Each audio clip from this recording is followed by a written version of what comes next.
2024 और 2025 की तैयारी किस तरीके से करनी है। सो एसेंशियली अभी क्योंकि आपके पास टाइम काफ़ी ज़्यादा है, सो देखिए आपने कभी अगर इकोनॉमिक सर्वे पढ़ा हो तो वहाँ पे आपने एक कॉन्सेप्ट पढ़ा होगा रिसोर्स कर्स का, कि अगर ज़रूरत से ज़्यादा रिसोर्सेज होते हैं और उनको ठीक तरीके से मैनेज ना किया जाए then there is a period of degrowth. मतलब आप जो सोचते हो कि मेरे पास तो इतने सारे रिसोर्सेज हैं, इतने सारे माइंड्स हैं, फिर मेरा प्रदेश जो है वो सबसे ऊपर जाएगा, लेकिन एक्चुअल में इकोनॉमिक सर्वे हमारे को दिखाता है कि वो रिसोर्सेज का इतना मिसयूज होता है या due to any other reason जो ग्रोथ होनी चाहिए, जो ऊपर की तरफ आपका ग्राफ जाना चाहिए, और नीचे की तरफ जाना शुरू हो रहता है।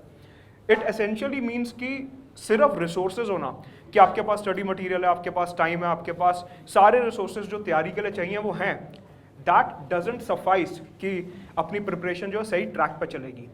तो आज का जो सेशन है वो it is not about resources, it is about track, कि आप सही दिशा में चलें।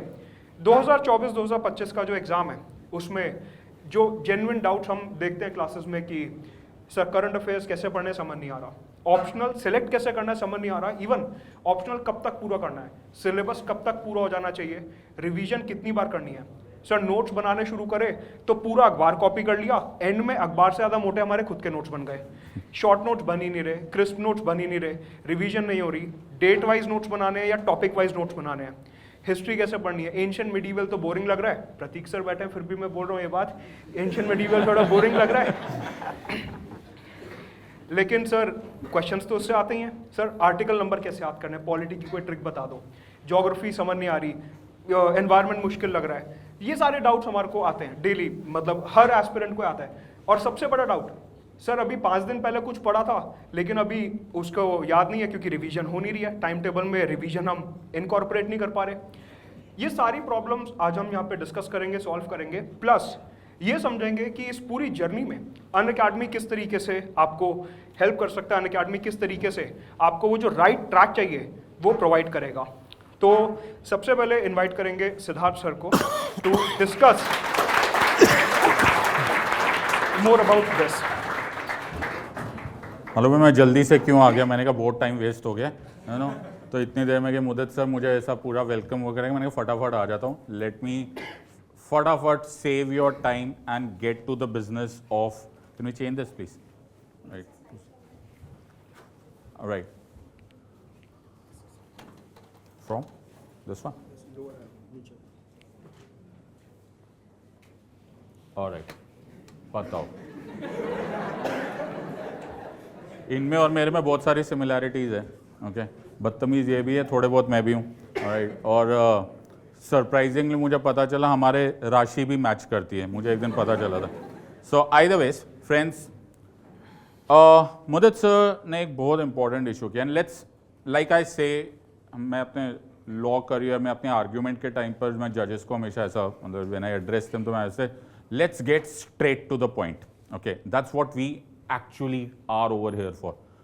जितनी बातें जो जेनेरिक बातें हैं ना वो तुम सब लोगों को मालूम होती है, I hope everyone knows this, and UPSC aspirants को कुछ जेनेरिक बातें मेट्रो स्टेशन से उतरते ही पता चल जाती है नो, जैसे करोल बाग के मेट्रो पे पहुंच जाते हैं उनको पता चल जाता है यार ये है बहुत लंबा चौड़ा कोर्स है, स्टैमिना की ज़रूरत होती है, लोग फेल होते हैं, एंड आई थिंक इसको बारे में मैं कुछ बोलूँगा तो मैं कोई खास ज्ञानवर्धक बातें नहीं बोलूँगा।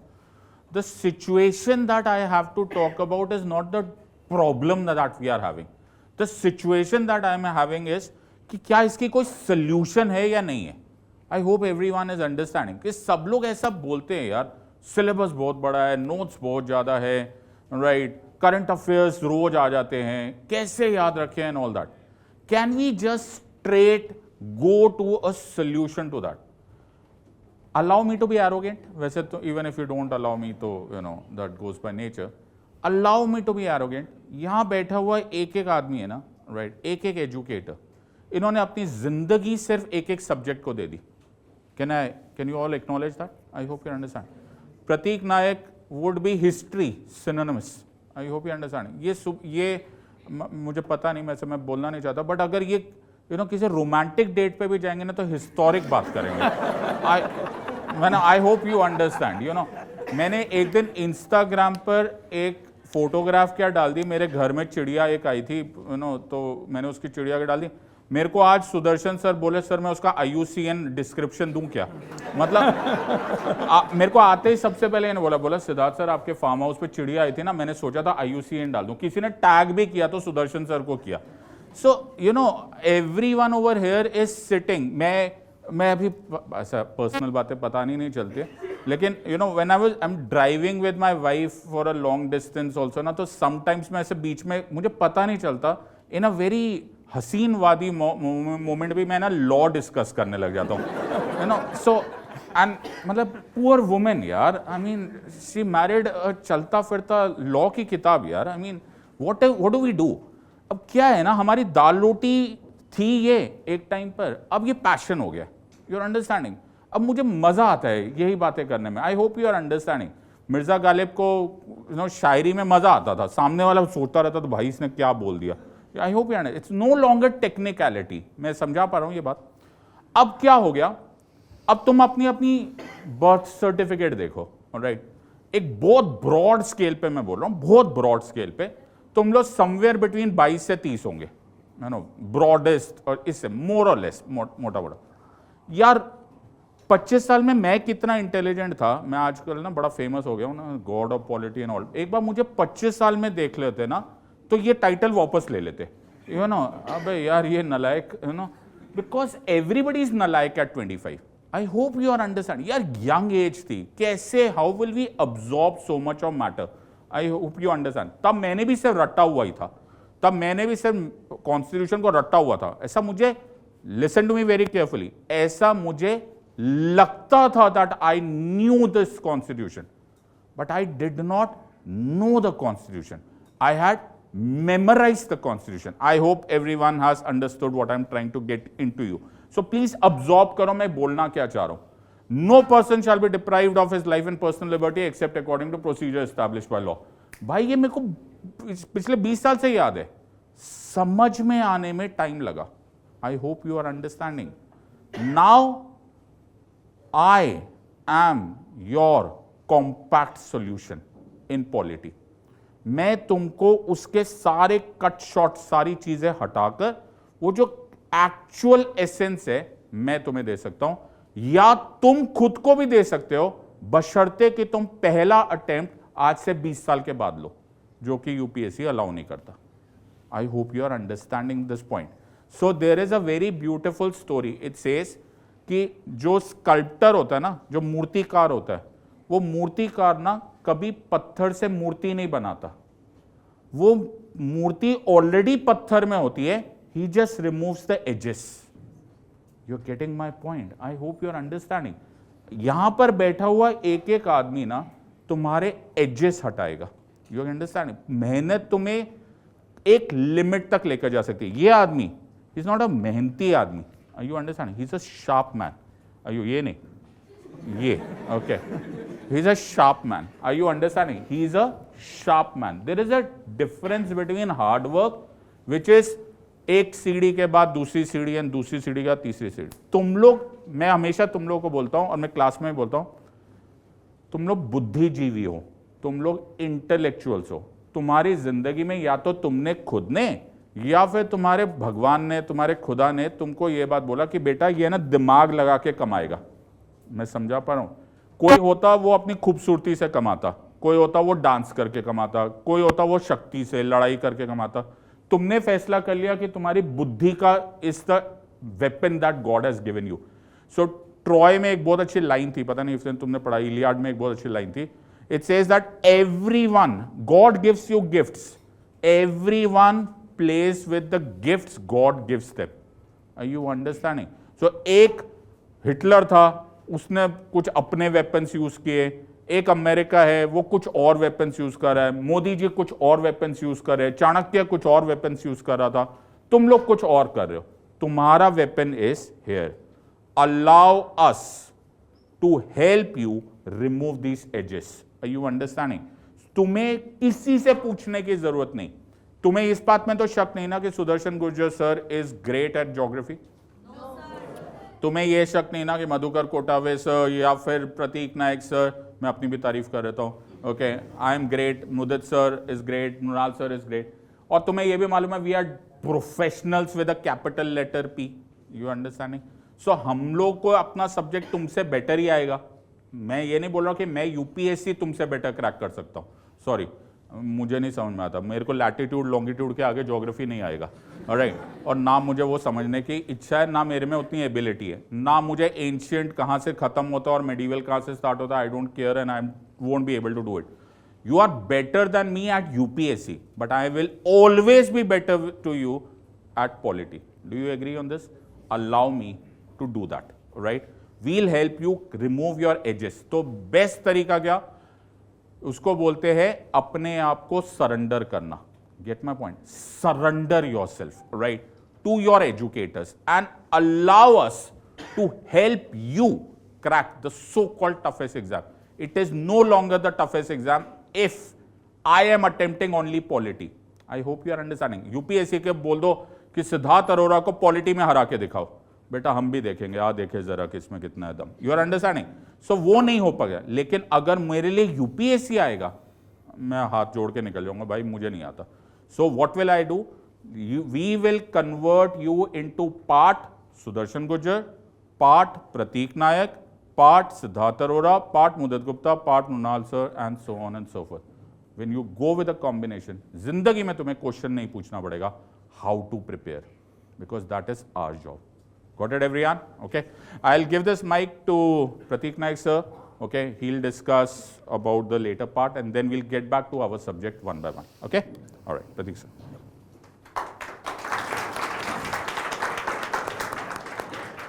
Thank you, sir.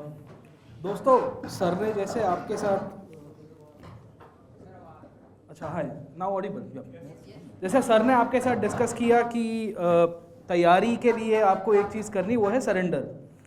आप देखिए कि दुनिया के इतिहास के अंदर, बिकॉज मैं हिस्ट्री का टीचर हूँ, तो अच्छा मैं हिस्ट्री का टीचर हूँ, तो एक चीज़ मुझे देखने को मिली है कि जब जब व्यक्ति एक रास्ते से दूसरे रास्ते में भटक रहा है, या realisation of truth, ancient history की परंपरा में उसको श्रवण कहते थे, तो एक चीज़ उनको यही देखने को मिलती थी कि वो गुरुओं के पास चले जाते थे और गुरु के पास जाके कहते थे कि मुझे सत्य का रास्ता दिखा दो। और गुरु हमेशा अपने इंटरेस्ट को बाजू में रखते हुए अपने जो डिसाइपल हैं, अपने जो स्टूडेंट्स हैं, उनके इंटरेस्ट को फुलफिल करने में लग जाते थे। और इसी का ही परिणाम है कि भारत, जो एंशिएंट सिविलाइजेशन हमारी थी, वहाँ कंटिन्यूसली आपको ऐसे टीचर्स मिलेंगे और उससे भी ज़्यादा बेहतरीन आपको स्टूडेंट्स दिखेंगे। आप चंद्रगुप्त मौर्य का केस देख लीजिए कि व्हाट वाज द आउटकम, है ना। इवेंचुअली वी विल सी कि चाणक्य के सरेंडर में चले गए और चाणक्य ने उनको कहाँ से कहाँ लेके चले गए। हम ये नहीं कहेंगे कि हम आज के मॉडर्न डे चाणक्य है या उनके लेवल के ऊपर है, पर जैसे सिद्धार्थ सर ने आपको बताया है कि आप अगर हमें सरेंडर करते हो अपनी तैयारी के दृष्टिकोण से या ओवरऑल प्रिपरेशन के पॉइंट ऑफ व्यू से, तो आप जो चीज़ 2000 आवर्स में कर रहे हो, 20,000 मिनट्स उसके पीछे लगाओगे, शायद तक वही चीज़ हम सिंप्लीफाई करके आपको 20 आवर्स में करके दे देंगे। और यही यूपीएससी की सबसे ज़्यादा रिक्वायरमेंट है, क्योंकि you don't have time for that, right. आप हिस्ट्री खुद से पढ़ना चाहोगे तो it might take extra hours, आपको कनेक्टिविटी लिंकेजेस का प्रॉब्लम होगा। उसके सामने शायद तक हो सकता है कि हम आपके साथ आपको हेल्प कर सकते हैं इन द प्रिपरेशन फेज। और वो जो प्रिपरेशन फेज आएगी उसमें सबसे ज़्यादा ज़रूरत किसकी होती है? तो आप कहोगे कि सर प्रिपरेशन फेज में एक तो मटेरियल की ज़रूरत पड़ती है। तो हो सकता है कि हमारे क्लासेस जब आप अटेंड कर रहे होंगे तो बहुत सारे बच्चों को एक क्वेरी होती है कि सर कितना लिखे, कहाँ से लिखे, किस तरह से तैयारी करें। But might be a possibility कि हम आपको उस तरह से हेल्प करेंगे जहाँ क्लासेस के अंदर जो अंडरस्टैंडिंग आप लोगे, साथों साथ यहाँ पे हमारा जो मटेरियल होगा। और मटेरियल की तो खासियत ये है कि एक टीचर के रूप में हम लोग आपको हेल्प करेंगे with our notes. Unacademy as a platform will also give you the notes and the materials, that is prerequisite. और वो जो चीज़ आप अलग अलग बुक्स के अंदर ढूंढ रहे होंगे, शायद तक जहाँ कनेक्टिविटी नहीं मिल पाती है, वही कनेक्टिविटी एक शिक्षक के रूप में हम आपको देंगे। ये नोट्स और क्लास का कॉम्बिनेशन होता है। एट टाइम्स आप देखिए कि यूपीएससी के अंदर प्रॉब्लम ये है कि what not to read has become more important rather than what to read. आप यहाँ बाहर चले जाओ दुकानों के अंदर या स्टेशनरी शॉप्स के अंदर चले जाओगे, फोटोकॉपी वाले, वहाँ आपको भर भर के नोट्स मिल जाएगी। But the issue about the notes is कि उसमें कभी कभी कुछ कुछ इन्फॉर्मेशन मिस आउट हो जाती है। कुछ कुछ इन्फॉर्मेशन आप देखोगे तो प्रीडेटेड होगी, कुछ इन्फॉर्मेशन अपडेटेड नहीं होगी। तो एक शिक्षक के रूप में हमारा कर्तव्य ये होता है कि हम उसके अंदर लिंकेजेस एस्टेब्लिश करें। ये लिंकेजेस हिस्ट्री के सब्जेक्ट के अंदर मैं करता हूँ, वही चीज़ पॉलिटी के अंदर सिद्धार्थ सर करेंगे, सुदर्शन सर अपने सब्जेक्ट के अंदर करेंगे, Madhukar sir current affair centric, Mudit sir भी उसी तरह से करते हैं। और इसी का ही आपको अल्टीमेट एडवांटेज होगा जब आप ये एग्ज़ाम की तैयारी करोगे और क्लासेस के साथ इंटीग्रेट करके करोगे। तो फ़ायदा यही है कि आप जो आपका पूरा का पूरा स्टडी का रिक्वायरमेंट पैटर्न है उसके अंदर आप पहले एक तो ऑप्टिमम यूटिलाइजेशन का पॉइंट ऑफ व्यू ध्यान में रखिए, और साथों साथ इफ़ यू ट्रस्ट अस, मैंने आपको पहले भी कहा कि एक शिक्षक के रूप में हम आपको एक रास्ता दिखाने के लिए आए हैं, और वो रास्ता वही होगा कि आपको सिलेक्शन की तरफ लेके जाए। अकबर की याद मुझे आती है, if you are aware about the king in medieval India, Akbar बहुत ही कंफ्यूज होता था at times when it comes to the decision making. Akbar को throughout his whole journey उसको टीचर्स मिलते रहे। तो वी विल फाइंड कि एक अब्दुल लतीफ़ करके एक टीचर मिले थे उनको सबसे पहले, जब वो अमरकोट के अंदर जब वो बड़ा हो रहा था। Amarkot was a place in Sindh, अभी भी है, पाकिस्तान में चला गया है, वहाँ राणा हुआ करते थे राजपूत डायनेस्टीज़ के। वहाँ से टीचर्स ने उसको गाइडेंस दिया and then he became a very I would say an open minded ruler के रूप में उभर के आया। Over a period of time he came into contact with Shaikh Mubarak, so he won over Gujarat, और गुजरात से उनको शेख मुबारक मिले। वही शेख मुबारक जिनके 2 संतान के बारे में आप जानते होंगे, Abu Fazal was one of the नवरत्नस ऑफ अकबर, और शेख मुबारक ही थे जो अकबर को सूफीज़म की तरफ लेके गए। वहाँ से ही देन वी विल फाइंड कि सलीम चिश्ती उनको मिलते हैं। वही सलीम चिश्ती जिनको सरेंडर किया था अकबर ने, and Akbar literally surrendered, and then you will find कि वो कहाँ से कहाँ। तो एक शासक के रूप में आप देखिए, काम सरल करने का कामकाज एक शिक्षक उनके लिए करता है। आप भी भविष्य के शासक बनेंगे, you will be the future administrators of this country, and we as teachers will make sure कि आपका रास्ता ईजी करने है। और ये नोट्स और हमारी टीचिंग, हमारी ओवरऑल जो क्वालिटी गाइडेंस होगी उसमें आपको ये ज़रूर से हेल्प करेगी। तो यही मेरा एक ओपिनियन था आप सबके लिए। आगे सुदर्शन सर आपको गाइड करेंगे for the further inputs, and उसके बाद हम लोग हिस्ट्री के ऊपर चर्चा करेंगे फिर से।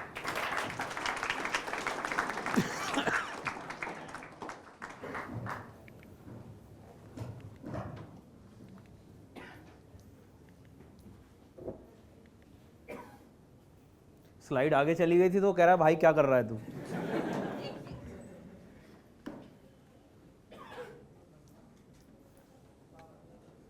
आवाज आ रही है मेरी? उधर पीछे तक। Thank you. पहले तो मुझे ये बता दो कि इस साल एग्जाम कौन दे रहा है ना? और नेक्स्ट ईयर की प्लानिंग? चलो, नहीं वो इसलिए कि मैं पता तो लगे किसके लिए बोल रहा हूँ। अभी लाइव क्लास में ना कमेंट सेक्शन चल रहा होता है, तो एक नया ट्रेंड देखने को मिला है सर। जैसे आज मैंने कुछ पढ़ाया, 70-80% जनता ये कॉन्फिडेंस में रहती है कि सर का पढ़ाया हुआ याद रहेगा, तो मैं नेक्स्ट डे वैसे ही चला जाऊँ बिना कुछ रिवाइज किए। फिर लगा लूँ, ऐसा कह रहा हूँ। हाँ, तो अब मैं तो नेक्स्ट डे, मेरी आदत तो क्या है कि भाई जो पढ़ाया है उसको कम से कम एक बार फिर से पूछ तो लूँ मैं। तो उसमें क्या होता है कि कुछ बच्चे जो ऑलरेडी कमेंट में बड़े एक्टिव रहते हैं तो आंसर वगैरह देते हैं, तो कुछ बच्चों का भरोसा जाग जाता है कि ये भैया दीदी जो रोज आते हैं, समझ रहे हो, ये सही आंसर देते हैं हमेशा। तो कुछ क्वेश्चन पूछा तो उसमें इसे पता नहीं है कि मैं पढ़ के नहीं आया, मतलब कुछ आता नहीं है, लेकिन फिर भी ये भैया ने कहा है तो मैं भी यही टाइप कर देता हूँ कि सर को पता लग जाएगा कि मैं पढ़ के आया हूँ करके। लेकिन पकड़ में आ जाता है वो। एक दिन क्या, वो भैया ने आंसर गलत दे दिया। अब वो भैया के पीछे 4-5 और गलत आंसर में लग गए। मैंने उस दिन डिसाइड किया, या मतलब उसके आसपास ये चीज़ सोची कि ये तो गलत हो रहा है ना, मतलब आप किसी के भरोसे, मतलब हर पॉइंट पे किसी के सपोर्ट लेने के लिए। अभी तो आप क्लास में आए हो कि सर से पढ़ूंगा मैं, उसके बाद आंसर भी दे रहा हूँ तो भैया दीदी के भरोसे दे रहा हूँ। फिर एक चीज़ मैंने उसमें शुरुआत करी कि अच्छा मैं ये सब क्यों कह रहा हूँ। सबसे बड़ा एक सवाल ये भी है, सिंपल एक बात बता रहा हूँ कि जो नेक्स्ट ईयर प्रिपरेशन कर रहे हैं या करना चाह रहे हैं, वो इस साल जो मतलब इस साल जो एग्ज़ाम देंगे उनकी कंडीशन को आप समझना। वो इस समय सबसे ज़्यादा ये घबरा रहे हैं कि 2 महीने में मैं क्या करूं, समझना मैं क्या बोल रहा हूँ, अगले साल जो एग्जाम देंगे उनको उनकी स्थिति मतलब उनको ये समझना है कि आज इस बार जो एग्जाम दे रहे हैं उनकी जो स्थिति है कि 2 महीने में मैं कहाँ से तैयारी करूँ, क्या करूँ, और सबसे बड़ी बात मेरे क्वेश्चन में सॉल्व करता हूँ तो सही नहीं हो रहे हैं, ठीक है। और टेस्ट सीरीज लगा ली मान लो कोई सी, तो गिनती के देंगे 3 टेस्ट बस, पर कमेंट में दिखा रहे हैं मैंने तो 40 लगा के आया हूँ, मेरे तो आंसर ही सही नहीं हो रहे हैं। तो मैं एक बहुत काम की चीज़ मैं बताने वाला हूँ कि पढ़ाते समय या कोई भी शिक्षक यहाँ जो बैठा है, इसका मेन उद्देश्य ये है, या मैं आपको भी कहूँगा कि आप कहीं भी जाके पढ़ लेना, लेकिन एक सच्चाई जान लेना, जो भी शिक्षक ने टॉपिक पढ़ा है या पढ़ाया है, शाम को सोने से पहले आप एक ब्लैंक पेज में उसको लिख पा रहे हो कि नहीं लिख पा रहे हो। उस दिन का सच आपको जान के ही सोना है। ये बात मेरी कहीं नोट डाउन कर लेना, यदि आपको 1 साल के बाद कंफर्ट जोन में रहना है तो। और उस कंफर्ट जोन मतलब क्या कि एमसीक्यूज आपके सॉल्व हो जाएं। सिद्धार्थ सर ने भी यही बात कही थी कि क्या पढ़ रहे हो आप, क्या चीज़ आपको सच आपका पता होना चाहिए इनडायरेक्टली। वो सर यही काम कराना चाह रहे हैं हमसे कि मतलब वो जो मूर्ति का एग्जाम्पल दिया है, वो जो बोल रहे थे ना कि ये चीज़ें पत्थर में ही ऑलरेडी मूर्ति है, बस उसको दिखाना है मुझे। बात यही है कि आपको पता है कि मुझे सब कुछ आता है, लेकिन सच्चाई क्या है कि आपने जो दिन भर पढ़ाया उसकी मूर्ति एक्चुअल में आपने ब्लैंक पेज पे क्रिएट की कि नहीं। तो यदि वो नहीं कर पा रहे हैं आप तो बड़ी प्रॉब्लम है। तो ये समस्या है, इसमें जो लिखा हुआ है देखो टेस्ट और लाइव क्विज वगैरह, ये क्या है, अपने आप को चेक करने की बात है। पर क्विज के पहले जो एक एक्सरसाइज होती है ना, वो यही वाली होती है कि आपको शाम को सोने से पहले जो भी दिन भर में आपने पढ़ा है उसकी सच्चाई आपको पता है कि नहीं। अब मैं इसका फायदा बता देता हूँ। इनका जो सेकंड इशू है कि मेरे टेस्ट लगाता हूँ तो मेरे क्वेश्चन गलत हो रहे हैं, उतने सही नहीं हो रहे हैं। पता है ऐसा क्यों? कि आपने सब्जेक्ट नहीं पढ़ा? बिल्कुल पढ़ा है। सबसे बड़ी चीज जो मिस कर गए आप, that is the connectivity. Geography environment की अभी मैं बात करूंगा या कोई भी सब्जेक्ट की बात करूंगा, सर पॉलिटी की भी बात कर रहे थे, सर आर्टिकल तो कोई भी रट लेगा, संविधान बोले सर खुद अपना एग्जाम्पल दे रहे थे, एक टाइम ऐसा था कि मुझे सब याद था। मिसिंग जो थी ना कि ये चल क्यों रहा है, कनेक्टिविटी, वो सब मिस था। और यूपीएससी का आप कोई भी क्वेश्चन उठा लो, कोई भी क्वेश्चन, 3 स्टेटमेंट में आप देखेंगे कि तीनों स्टेटमेंट किसी एक टॉपिक के आसपास घूम ही नहीं रहे हैं, और घूमेंगे तो अलग अलग एस्पेक्ट्स पूछेगा। क्लाउड्स पे भी देगा तो हमें लगेगा क्लाउड्स का ही क्वेश्चन है, लेकिन क्लाउड्स के कैरेक्टरिस्टिक्स बदल देगा वो। आप समझिए मेरी बात। और ये सब चीज़ कब होगी? जब आपको वो टॉपिक एक्चुअल में पता होगा, या वो टॉपिक की एक्चुअल में कनेक्टिविटी आपको पता। And through out the preparation 1 साल 1.5 साल मैंने ऐसे बच्चे देखे हैं 2-2 साल से मेरे साथ कनेक्टेड हैं, ये पार्ट अभी उनका क्लियर ही नहीं हुआ है। और ये जब क्लियर नहीं होता है, आप शर्त लगा लो 100 क्वेश्चन का पेपर देना, आप 40-50 क्वेश्चन के बाद रुक जाएगी गाड़ी। 30-40 सही होंगे, उसमें से 60-70 तक मार्क्स आते हैं, ज़्यादा से ज़्यादा 80 तक मार्क्स आएंगे बस। अब मैं सॉल्यूशन भी बता रहा हूँ कि 80 तक ही मार्क्स आ रहे हैं तो अब मैं क्या करूँ। तो ये प्रिपरेशन जो नेक्स्ट ईयर जो लोग करने वाले हैं, आज ये चीज़ लेके जाना है कि मैं कहीं भी किसी भी क्लासरूम में या किसी भी चैट सेक्शन में बैठ के पढ़ूंगा ना, दिन भर में मैंने जो पढ़ा है शाम को मैं उसको लिख पा रहा हूँ कि नहीं। यार अपना सच तो जानना पड़ेगा ना आपको। अच्छा गलत कह रहा हूँ मैं? आप कभी भी ऐसा नहीं पढ़ना चाहोगे ना कि हाँ बस पता है मुझे कि कावेरी नदी उधर कहीं साउथ में है, उधर ही कहीं है, और फिर केरला में जा रही कि नहीं, एक्चुअल में सच पूछ लिया तो घबरा गए, क्योंकि साउथ में तो केरला भी आएगा, तमिलनाडु भी आएगा, आंध्र प्रदेश भी आएगा। क्वेश्चन आप देखोगे तो आपको मिलेगा कावेरी बेसिन में कौन सा नेशनल पार्क है। परेशान हो रहे हैं। अब पापीकोंडा को भी लगाया है। तो आपको समझना है कि एक्चुअल में जो पढ़ रहे हो आपको पता है कि नहीं। क्यों? क्योंकि आज आपको आनंद आएगा, सब्जेक्ट पढ़ने में मजा आएगा, सब आएगा, लेकिन सच्चाई आखिरी दिन सामने आएगी जब आपसे क्वेश्चन कन्वर्ट नहीं होगा, क्योंकि आपने सिर्फ पूरा आनंद क्लास में लिया है। तो जो भी अगले साल के लिए प्रिपरेशन कर रहा है, मेरी बात ध्यान से समझना कि हर दिन किसी शिक्षक ने पढ़ाया, कहीं से भी पढ़ाया, शिक्षक करा रहा है वो नहीं करा रहा, वो उनका काम है। मेरा काम है शाम को सोने से पहले जो भी मैंने पढ़ाया उसको ठीक से मुझे पता है कि नहीं, याद है कि नहीं। मैं क्वेश्चन लगाते टाइम वेस्ट नहीं करूंगा, मुझे कनेक्टिविटी पूरी आनी चाहिए, और वो एक दिन में डेवलप नहीं होगा, आपको लंबे समय में वो डेवलपमेंट आएगा। दूसरी चीज़, ये वाली जो लाइव क्विज और डेली टेस्ट है, ये क्यों दिया है? रोज डेली का मतलब क्या लिखा है यहाँ पे? यार रोज क्यों प्रैक्टिस करने की बात हो रही है कि आपने जो पढ़ा या एक मेजर टॉपिक हुआ उसको आपको, अभी तो आपने सिर्फ पेपर पे लिखा है, वो कनेक्टिविटी वाले क्वेश्चन ही नहीं देखे ना, क्योंकि सबसे बड़ी बात होती है घबराहट, और जब आप घबरा रहे होते हो तो आप अपना कभी 100% दोगे ही नहीं। तो इस बात को थोड़ा सा ध्यान रखना है, और यही अनअकैडमी पे हम लोग कर रहे होते हैं। आजकल एक वो हैंड पिक्ड क्वेश्चन का पैटर्न चला है, जनरली प्लस कोर्सेज में हम लोग ले रहे होते हैं। उसमें क्या होता है कि लर्नर नेक्स्ट डे जब आता है तो बड़ा निराश होकर आता है कि मैं टेस्ट दे के आऊँ, आपने तो इतना पढ़ाया और जो है मेरे से तो क्वेश्चन ही नहीं बने। फिर मैं उसको यही कहता हूँ कि मैंने 5 चीज़ें पढ़ाई और 5 वही की वही यदि मैं टेस्ट में दे दूंगा आपको, तो आपको तो मजा आ जाएगा एक टाइम के लिए, यार सर ने पढ़ाया मेरे से सारे क्वेश्चन सॉल्व हो गए। पर मैं, आप देखना, वो पूरा आउट ऑफ द सिलेबस देता हूं मैं क्वेश्चन।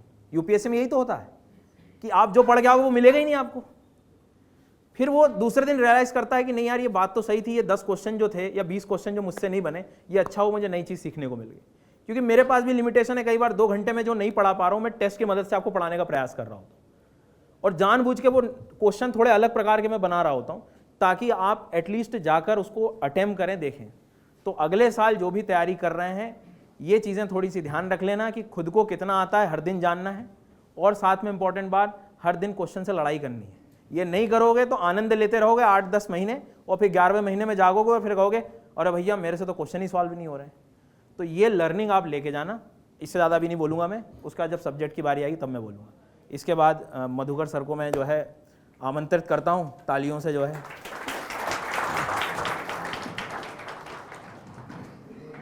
Good afternoon everybody. हम बातचीत कर रहेंगे क्योंकि शुरुआत है अभी आप लोगों की, तो ज़्यादा डीप में नहीं बात करते हुए शुरुआत, जैसे आप लोग 2024 और 25 के अधिकतर स्टूडेंट हैं, 2 बड़े चैलेंजेस जो स्टूडेंट को फेस करने होते हैं। जैसे एक तो बहुत डीपली सर ने समझाया, सुदर्शन सर ने जो बातचीत की कि स्टूडेंट पढ़ तो बहुत रहा है लेकिन उसके साथ जो सबसे बड़ा इशू आ रहा है वो दोहरा नहीं पा रहा है। चीज़ें उसके दिमाग में बहुत सारी इस तरीके से पजल हो जा रही है कि एक टाइम के बाद वो खुद आइसोलेट नहीं कर पा रहा है कि उसने ज्योग्राफी में, पॉलिटी में, हिस्ट्री में या किसी भी सब्जेक्ट में क्या क्या पढ़ा था। तो एक रिवीजन का इशू है, लेकिन दूसरा बहुत बड़ा इशू है क्योंकि यूपीएससी की इस पूरी जर्नी में पहली एग्जाम आपकी क्वालिफाइंग एग्जाम है, क्योंकि उसके स्कोर आपके फाइनल रिजल्ट में नहीं आते हैं। तो सारा खेल आता है दूसरी एग्जाम पर, जिसका मतलब है मेंस का एग्जाम। और इस मेंस के एग्जाम से ही तय होता है कि आपकी रैंक क्या होगी। जैसे जब हम शुरुआत में पहली बार मैं तैयारी करने आया था तो कई लोग कहते थे कि मतलब जो रिलेशन वाले होते हैं, रिलेटिव्स होते हैं, उनको कुछ पता नहीं होता लेकिन वो पूछते जरूर है कि इंटरव्यू में कितने पैसे लगते हैं, या कई तरीके की ऐसी बातें चलती है। मैं यहां एक कहूंगा कि इंटरव्यू से पहली स्टेज जो मेंस वाली है ये बहुत ही महत्वपूर्ण स्टेज है।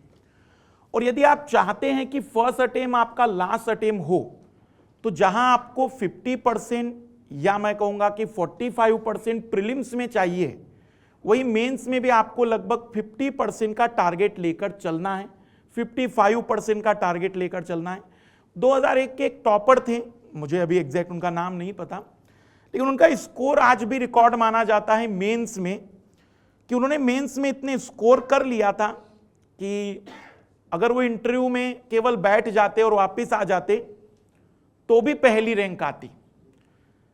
तो कहने का अभिप्राय यह है कि आप लोगों के लिए सबसे इंपॉर्टेंट यदि कोई पड़ाव है पहली एग्जाम के बाद, तो वो है मेंस का एग्जाम। और इस मेंस के एग्जाम में अगर हम बात करें, 2 उदाहरण आपके सामने हैं, this is X and this is Y. पहले तो नाम लाल लाली लिख रहे थे, पर फिर वो कॉमन हो जाता तो मैंने एक्स और वाई करवाए। रमेश सुरेश भी थे। X doesn't practice answer writing daily and Y practice answer writing daily. X think he can ace is just like that, Y know it's important. तो सवाल है कि 2 लोगों में हम खुले तौर पर कह सकते हैं, कोई भी बता देगा कि सर एक्स की तकलीफ बढ़ेगी। दैट मीन्स आंसर राइटिंग आपको फर्स्ट डे से कभी नहीं करनी है, लेकिन बगैर आंसर राइटिंग के आप मेंस लिखने जाएंगे तो स्थितियां बहुत ही खराब होगी। सवाल है कि आंसर राइटिंग कैसे और कब शुरू करनी है। मैं सीधा इस बिंदु पर आता हूं। कई लोगों का यह डाउट होता है कि सर आंसर राइटिंग कब करें। तो पहला, अगर आप पहले दिन से करना चाहते हैं तो आप ये मत सोचेगा कि आप पहले ही दिन ऐसा आइडियल आंसर लिखेंगे कि टीचर देखते कहेगा 10 में से 11 दे दो इसको।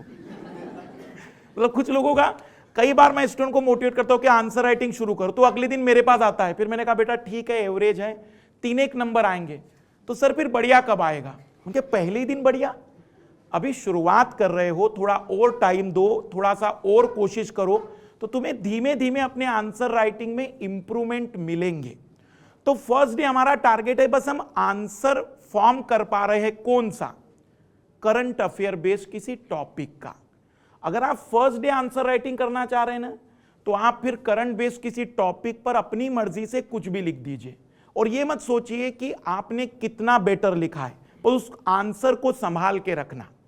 जब आप 30 डेज पर मतलब 30वें दिन इस आंसर राइटिंग को करेंगे, तब आपको अपना पहला आंसर चेक करना है। आपको खुद फील होगा क्या डिफरेंस इन 30 दिनों में आपके अंदर हुआ है। आंसर राइटिंग कोई एक दिन या 2 दिन का रिजल्ट नहीं है जिसे आप कहेंगे कि आज किया तो आज ही आ जाए। अब आते हैं सब्जेक्ट के आंसर राइटिंग पर। हर स्टूडेंट के तैयारी करने के सब्जेक्ट के 2 पड़ाव है। देखो, जब आप किसी टीचर से सब्जेक्ट पढ़ रहे तो आप उस टीचर के माध्यम से बताए गए सारे सब्जेक्ट या उस सब्जेक्ट के डायमेंशन समझ रहे हैं, लेकिन जब आप उसको रिवाइज करोगे तो यह आपका दूसरा पड़ाव है जिसको सेल्फ स्टडी कहते हैं। आजकल यूट्यूब में बहुत चल रहा है सेल्फ स्टडी कर रहा हूं। मैंने कहा सेल्फ स्टडी तो सिलेबस हो गया, मतलब सेल्फ स्टडी का पड़ाव शुरू होता है जब आपका सिलेबस आपने किसी एजुकेटर से किसी भी तरीके से कंप्लीट किया, अब आप रिवीजन करने जा रहे हैं। जब आपका रिवीजन एटलीस्ट एक बार हो जाए, तब जाकर आप ये कहिए कि अब मैं आंसर राइटिंग की शुरुआत करना चाहता हूं। तो अगर आप पहले दिन आंसर राइटिंग करना चाह रहे तो करंट का टॉपिक उठाइए, लेकिन अगर आप सब्जेक्ट का आंसर राइटिंग करना चाह रहे, फॉर एग्जांपल मैं एक मोटा सा ज्योग्राफी, इकोलॉजी, एनवायरनमेंट का एक टॉपिक कह सकते हैं जो बहुत इंपॉर्टेंट है, क्लाइमेट चेंज, जलवायु परिवर्तन। इस टॉपिक को अगर आप आंसर राइटिंग में करना चाहते तो एटलीस्ट आपको पता होना चाहिए ना कि what is the climate change, उसके पीछे ग्रीन हाउस इफेक्ट पता होना चाहिए, ग्रीन हाउस के पीछे CO2 का एमिशन पता होना चाहिए, उसके बाद आपके पास कुछ डाटा होने चाहिए। आपको कुछ पता नहीं, बस जलवायु परिवर्तन पे हवाबाजी कर रहा है। कल बारिश हुई दिल्ली में बहुत ज्यादा, हमारा मास्टर कह रहा था कि बहुत ज्यादा ही बदलाव आ गया है, पहले मार्च में तो होती नहीं थी। तो ये आंसर आपकी क्लास 10th के लिए ठीक हो सकते, 12th के लिए ठीक हो सकते।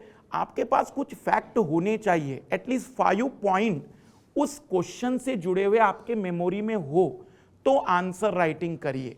पर ये जबरदस्ती, अब कुछ लोगों को मैंने कहा आंसर राइटिंग, अब वो लाल और लाली क्या करते हैं, अगले दिन से ही क्वेश्चन लिखा अपनी मर्जी से, शुरू से का पास कुछ डाटा नहीं है बट वो आंसर लिखना चाहता है। मैं ये नहीं कह रहा हूं कि आंसर राइटिंग आप आज शुरू करिए, पर मैं ये जरूर कह रहा हूं कि आंसर राइटिंग बहुत इंपॉर्टेंट रोल निभाता है आपके फाइनल सिलेक्शन में। फर्स्ट डे करना है, करंट अफेयर का टॉपिक उठाइए, सब्जेक्ट का करना है पहले रिवीजन के बाद ही। बस मैं थोड़ा सा टाइम और आप लोगों का लूंगा कि जैसे आप इतने दूर से आए हैं तो आपको इस समय क्या बेनिफिट मिलने वाला है। तो एक बैच है आरंभ बैच जो 2024-25 को टारगेट करते हुए बनाया गया है। 1100 प्लस आवर्स का ये क्लास है, कंप्लीट सिलेबस का इसमें टारगेट है, और सबसे बड़ी बात है कि एक ही कोर्स में आपको NCERT से लेकर सारी चीजें मिलने वाली है। और जैसे कि कई स्टूडेंट इस समय प्लानिंग में हैं कि क्या बेस्ट हो सकता है, बिगेस्ट सरप्राइज जो इस समय मैं आप लोगों को दे रहा हूं, for the first time ever 40% of on subscription prices. वो इसलिए क्योंकि इस समय स्टूडेंट्स को जो शुरुआत करनी चाहिए, यदि कोई भी प्रॉब्लम है इकोनॉमिकल, तो ज्यादा से ज्यादा बेनिफिट उठाकर शुरुआत कर सकता है। इस पूरे के पूरे कोर्स में आपको complete PT, mains, optional, GS, आपके जितने सारे सेगमेंट होते हैं टेस्ट सीरीज सहित कवर होने वाले हैं।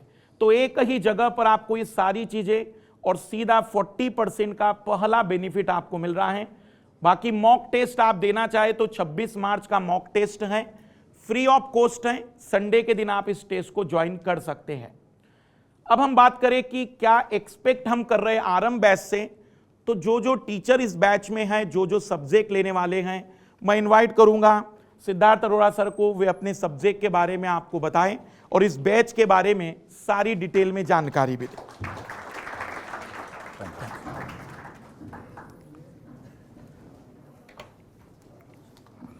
ओके, बिफोर आई स्टार्ट, तुमने नोटिस किया होगा, बेटा 1 सेकेंड रुक जा, 1 सेकेंड रुक।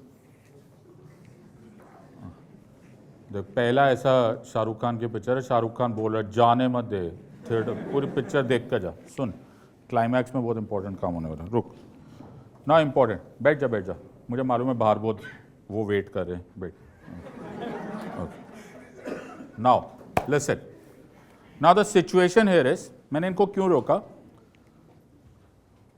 मालूम है क्या होता है, अच्छी चीज भी रोज बोली जाए ना बोरिंग हो जाती है, यू आर अंडरस्टैंडिंग, अच्छी चीज भी रोज बोली जाए ना वो बोरिंग हो जाती है। मैं थोड़ा सा बॉदर्ड हूं, am I allowed to be bothered from your end, allowed है ना, ओके इस प्रोफेशन ने मुझे बड़ा नाम दिया, बड़ा पैसा दिया, बड़ी इज्जत दी, तो I think I have, it is my duty to give back something to this profession also.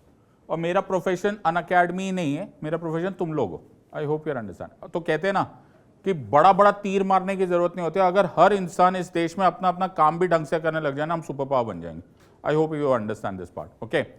Why am I stopping, मैंने इनको क्यों रोका, आप जा सकते हो थोड़ी देर बाद, 2 मिनट बाद, जस्ट लिसन टू मी। मैंने एक चीज नोटिस की, यहां पर सब लोग अपनी अपनी best of the experience share कर रहे थे, राइट। मैं यहां से बैठे बैठे ना पेन पेपर पे लिख कर बता सकता हूं कि किसको कितना याद है, राइट, कौन एक्चुअली उसको अब्सॉर्ब कर रहा है और कौन उसको एक्चुअली अप्लाई कर रहा है। प्लीज ट्राई एंड अंडरस्टैंड, तुम लोग यहां पर एक फ्री सेमिनार के लिए आए हो, कोई ना मेरी तरफ से तुम्हें ऑब्लिगेशन है ना तुम्हारी तरफ से मुझे ऑब्लिगेशन है, आर यू अंडरस्टैंडिंग।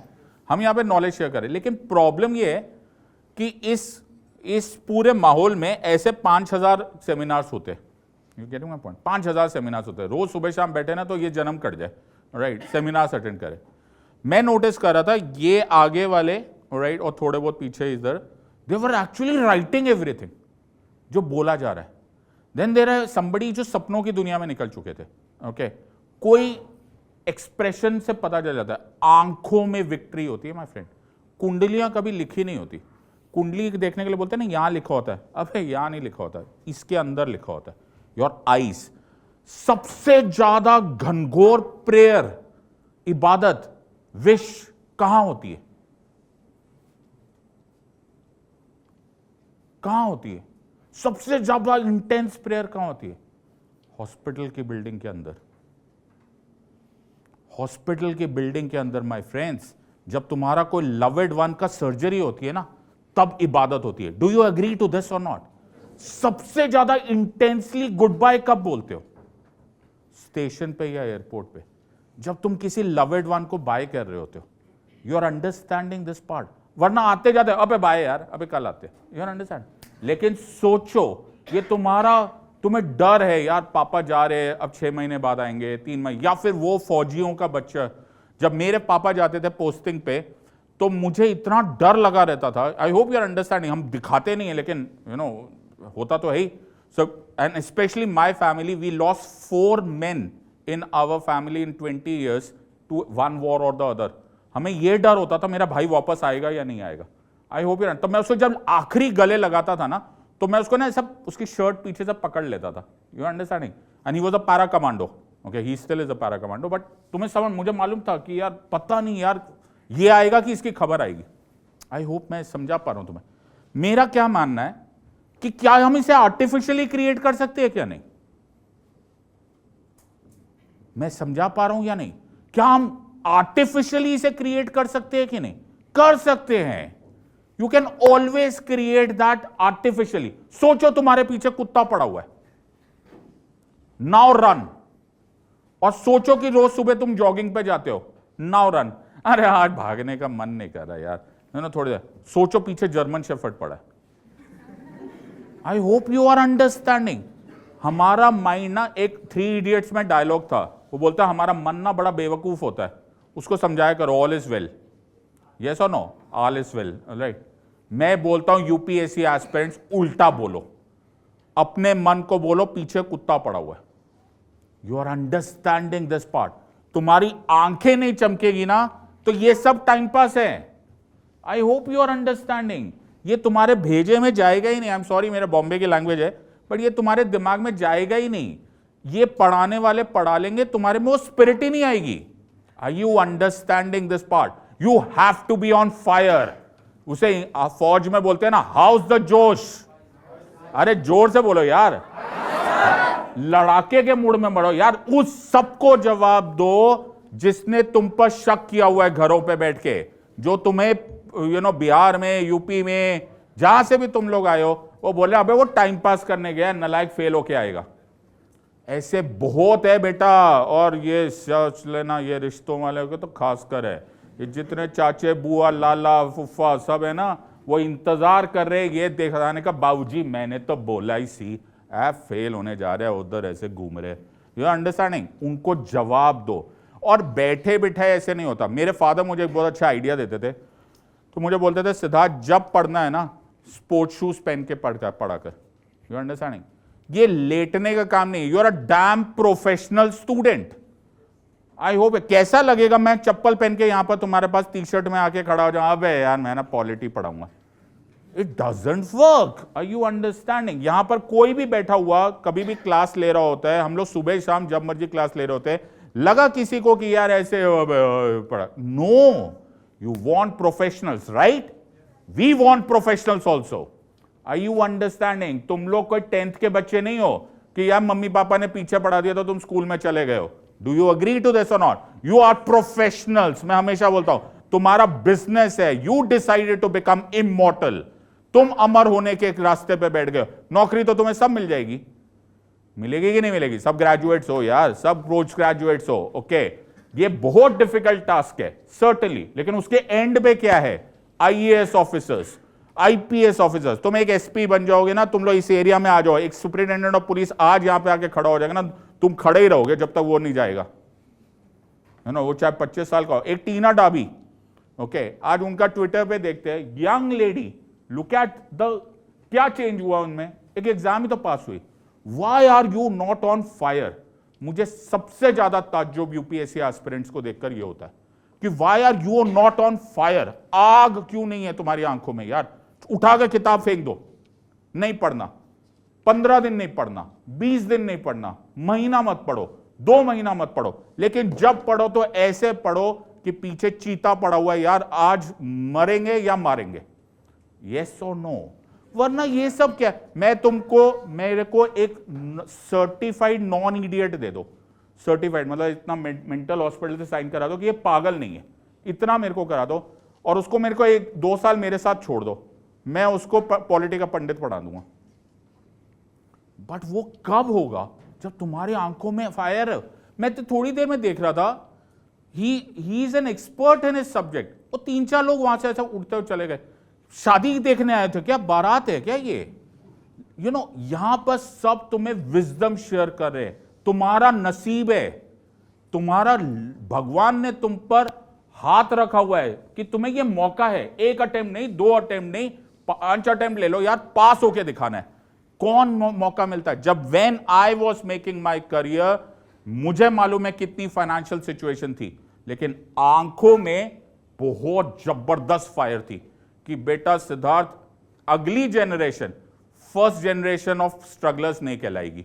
ये मैंने कसम खाई थी। कसम खाए बिना मत पढ़ना यार, बिंदास चले जाओ। एब्सोल्युटली। ओ नो, यहां पे जाओ, करोल बाग से ऐसा खड़े होकर देखोगे ना, 5000 आईएएस सेंटर्स मिलेंगे, लेकिन ऐसा चिल्लाता हुआ कोई नहीं दिखाई देगा। क्यों? Because I want you to succeed. Fail भी होंगे, बिंदास होना। वो एक बहुत अच्छी कहानी है। एक गुरु था, उसने डिसाइड किया, उसने 2 लोगों को मेंटोर किया। सुनो मेरी बात। एक गुरु था, उसने 2 लोगों को मेंटोर किया, दोनों का राजा बना दिया। ऐसा कुछ लोग बोलते हैं वो चाणक्य की स्टोरी है, बट मुझे ऐसा पता नहीं, राइट? तो उसने ना दोनों को बोला, तो उसने बोला देख, मैं ना तेरे लिए एक चेन लेकर आया हूं, राइट? एक चेन लेकर आया, माला लेकर आया, ओके? उसने एक को माला दे दी, बोला बेटा तू गले में बांध ले। तो उसे माला बांधी, तो उसकी माला इतनी टाइट थी, उसकी गर्दन अटकी रही। तो बोला सो जा सो जा, तो उसने जाके सो गया। उससे दूसरे को बुलाया, बोला तू राजा बनना चाहता है? बोला हाँ। बोला क्या? बोला वो माला पहन के ना सो गया है बंदा, ओके? रात को जा, मुझे वो माला लेकर आ। शर्त यह है माला टूटनी नहीं चाहिए, बंदा उठना नहीं चाहिए। वो इतनी टाइट माला थी, ओके? उसे बोला शर्त यह है कि माला टूटनी नहीं चाहिए, बंदा उठना नहीं चाहिए। भाई वहां पर गया, उसे टच किया, वो उठ गया, ओके? वो वापस आ गया। बोला नहीं नहीं गुरुदेव, ऐसे उल्टे सीधे टेस्ट मत दिया करो। अगले दिन उसने सेम उल्टा किया, उसने उसको गले में वो बांधी और पहले वाले को बोला बेटा माला टूटनी नहीं चाहिए, बंदा उठना नहीं चाहिए। अगले दिन सुबह गया, माला उसके सामने थी, और बंदा सामने से बोला बंदा उठेगा नहीं। Are you understanding? उसने बंदे की गर्दन ही काट दी थी। Are you understanding? That is the kind of motivation I want. मरो या मारो, अदरवाइज ये यूपीएससी किसी के लिए नहीं है। Are you understand? It's a very big struggle. सफर में धूप तो होगी, तुम चल सको तो चलो। ये शायर ने बहुत अच्छी लाइन बोली है। सफर में धूप तो होगी, तुम चल सको तो चलो। सभी है भीड़ में यहीं, तुम निकल सको तो चलो।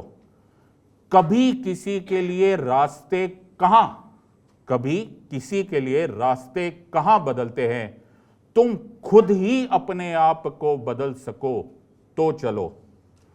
तुम खुद ही अपने आप को बदल सको तो चलो। यहां कोई किसी को रास्ता नहीं देता, मुझे गिरा के अगर निकल सको तो चलो।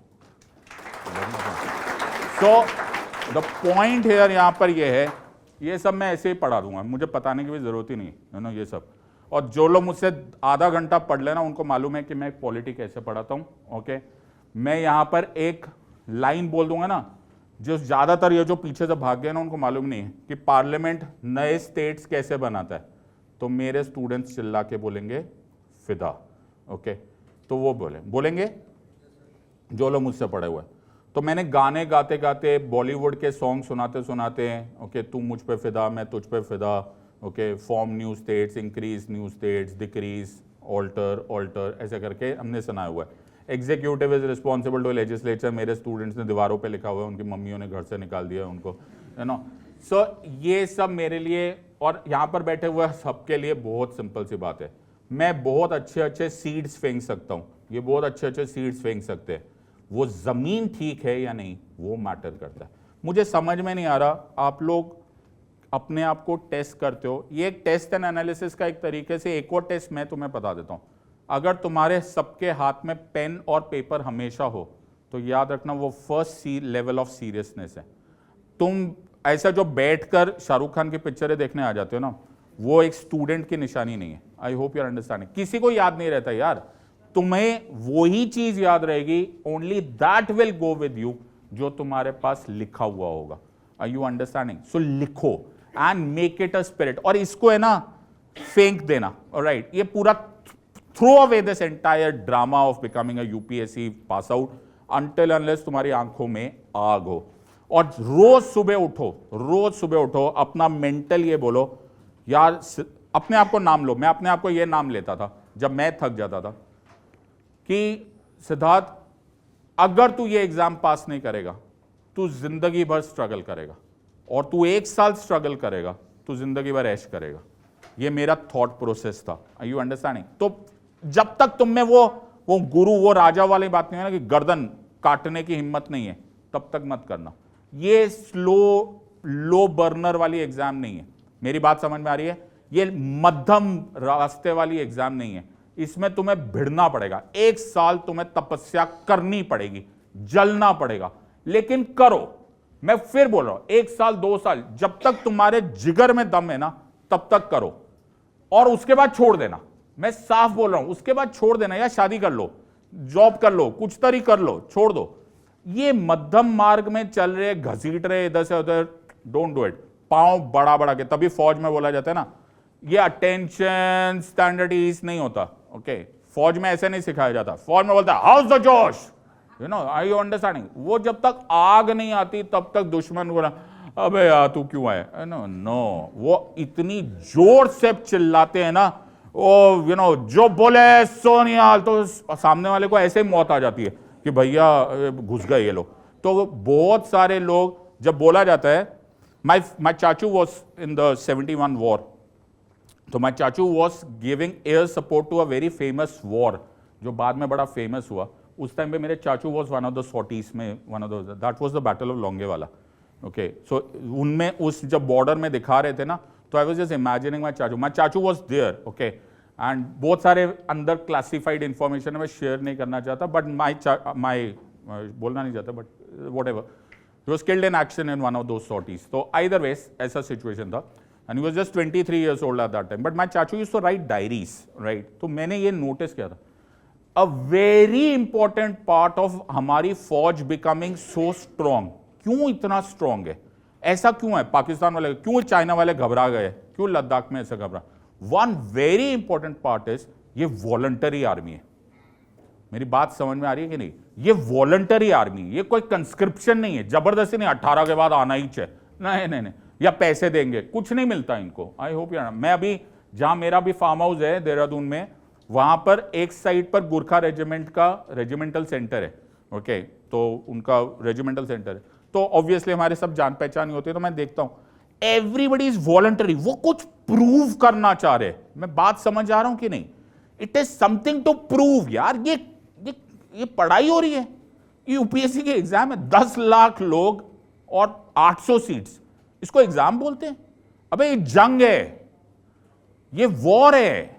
Are you understanding? या चिल्ला चिल्ला के पढ़ा करो, बात समझ में आ रही है? ये तुम्हें किसी को साबित करना है, कोई घर पे वेट कर रहा है और तुम्हारे दुश्मन वेट कर रहे हैं तुम्हारा मजाक उड़ाने के लिए। मैं समझा पा रहा हूं माय फ्रेंड्स, ये 10th के बोर्ड्स नहीं है कि सब पास होंगे।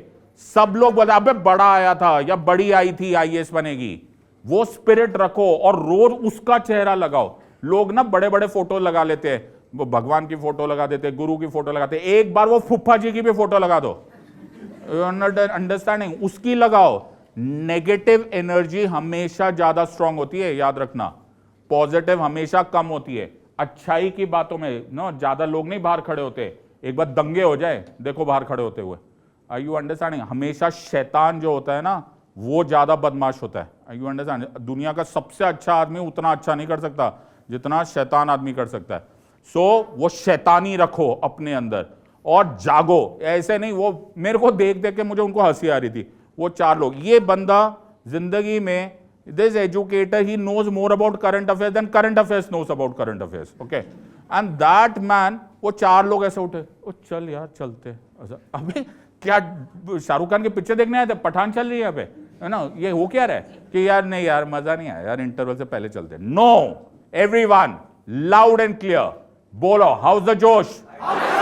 एवरीवन लाउड अप, एवरीवन बोलो, हाउस द जोश? तो ये रोज चिल्ला चिल्ला के बोलने की आदत डालो, ये सब फॉर्मेलिटी है।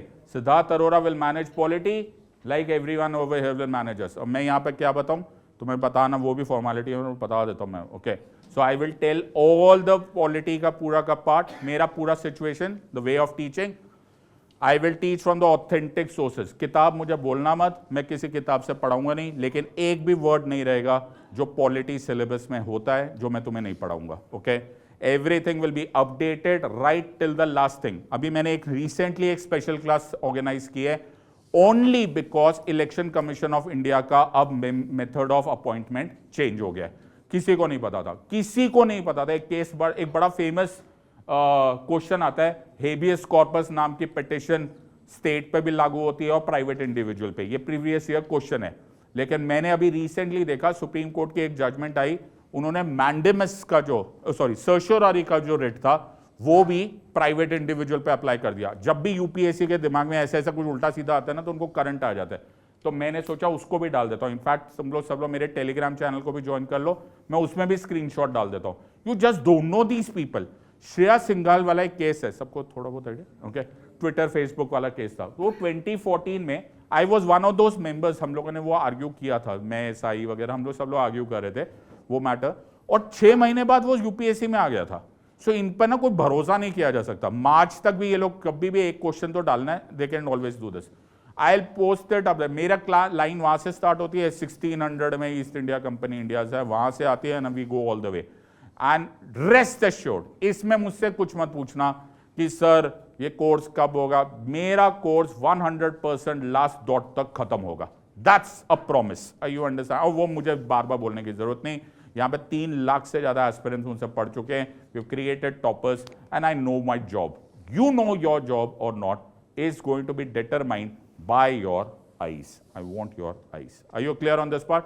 सीसेट, जैसे कि आप लोग जानते हैं पूरी तरह से कि सीसेट का जो सिलेबस होता है पिछले 3-4 सालों से बहुत टिपिकल होता चला जा रहा है।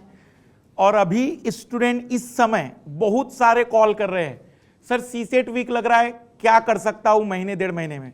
मैंने कहा अगले साल का फॉर्म इंतजार कर सकते हैं, क्योंकि अंतिम पड़ाव में अब इस समय रिवीजन का फेज है, इस समय आपको अपना दोहराव करना चाहिए, इस समय चीजें देखनी चाहिए, इस समय माइंडसेट में आ रहा है। आप लोग 24, 25 वाले, बस मैं इतनी रिक्वेस्ट करूंगा कि एटलीस्ट अक्टूबर के समय में आप इसके लिए बेस्ट टाइमिंग मान के चलिएगा, जिसमें आप कंप्लीट सीसेट इसमें कवर करेंगे। सीसेट में आप जानते होंगे maths, reasoning, data interpretation, data sufficiency और कॉम्प्रिहेंशन मेनली आता है। कई सारे स्टूडेंट केवल कॉम्प्रिहेंशन के बलबूते एंट्री कर रहे हैं। कॉम्प्रिहेंशन में रियल बता रहा हूं, जिस दिन पेपर आता है उस दिन मैं आंसर की जरूर डिक्लेयर करता हूं, लेकिन मुझे भी नहीं पता होता है कि उसका आंसर एग्जैक्ट बी आएगा कि नहीं। उसका कारण है क्योंकि यूपीएससी से हम क्या आरोप लगा देंगे कि अगर उसने सी कह दिया तो हमारे पास कोई ऑप्शन नहीं है। बट मैथ्स रीजनिंग में एक एक्यूरेसी होती है कि अगर उसका बी आंसर आएगा तो बी ही रहेगा।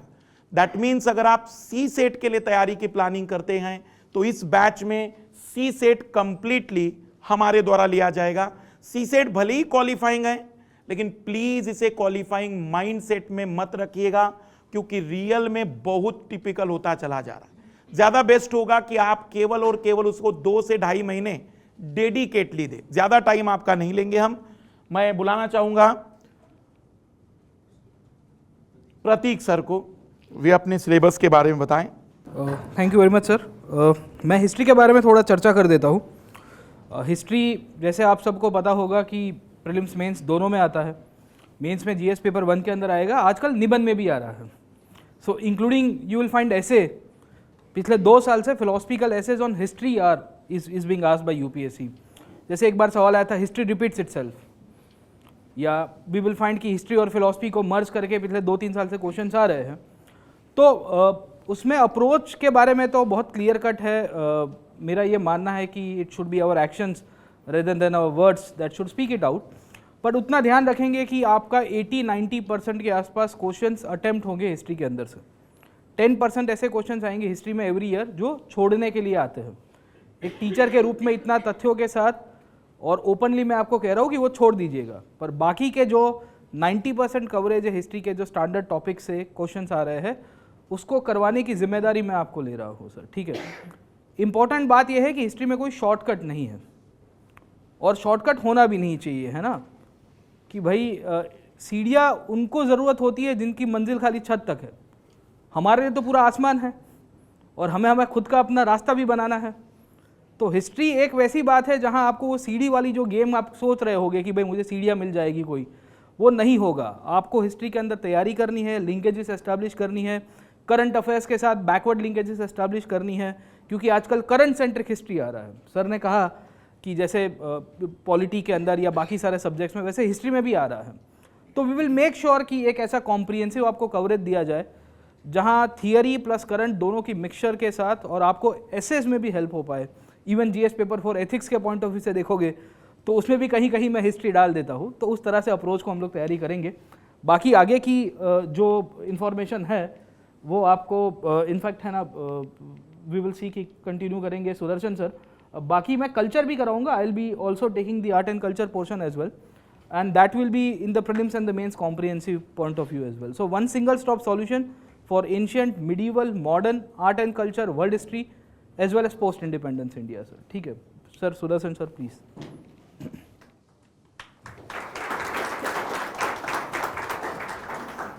यार नेक्स्ट ईयर जो भी एग्ज़ाम देने वाले हो उनको मैं यही कहूँगा कि आपके सिलेबस में एक ऐसा सब्जेक्ट है जो आपको पता भी नहीं लगेगा मेंस एग्ज़ाम में कि वो किस पेपर में आ रहा है।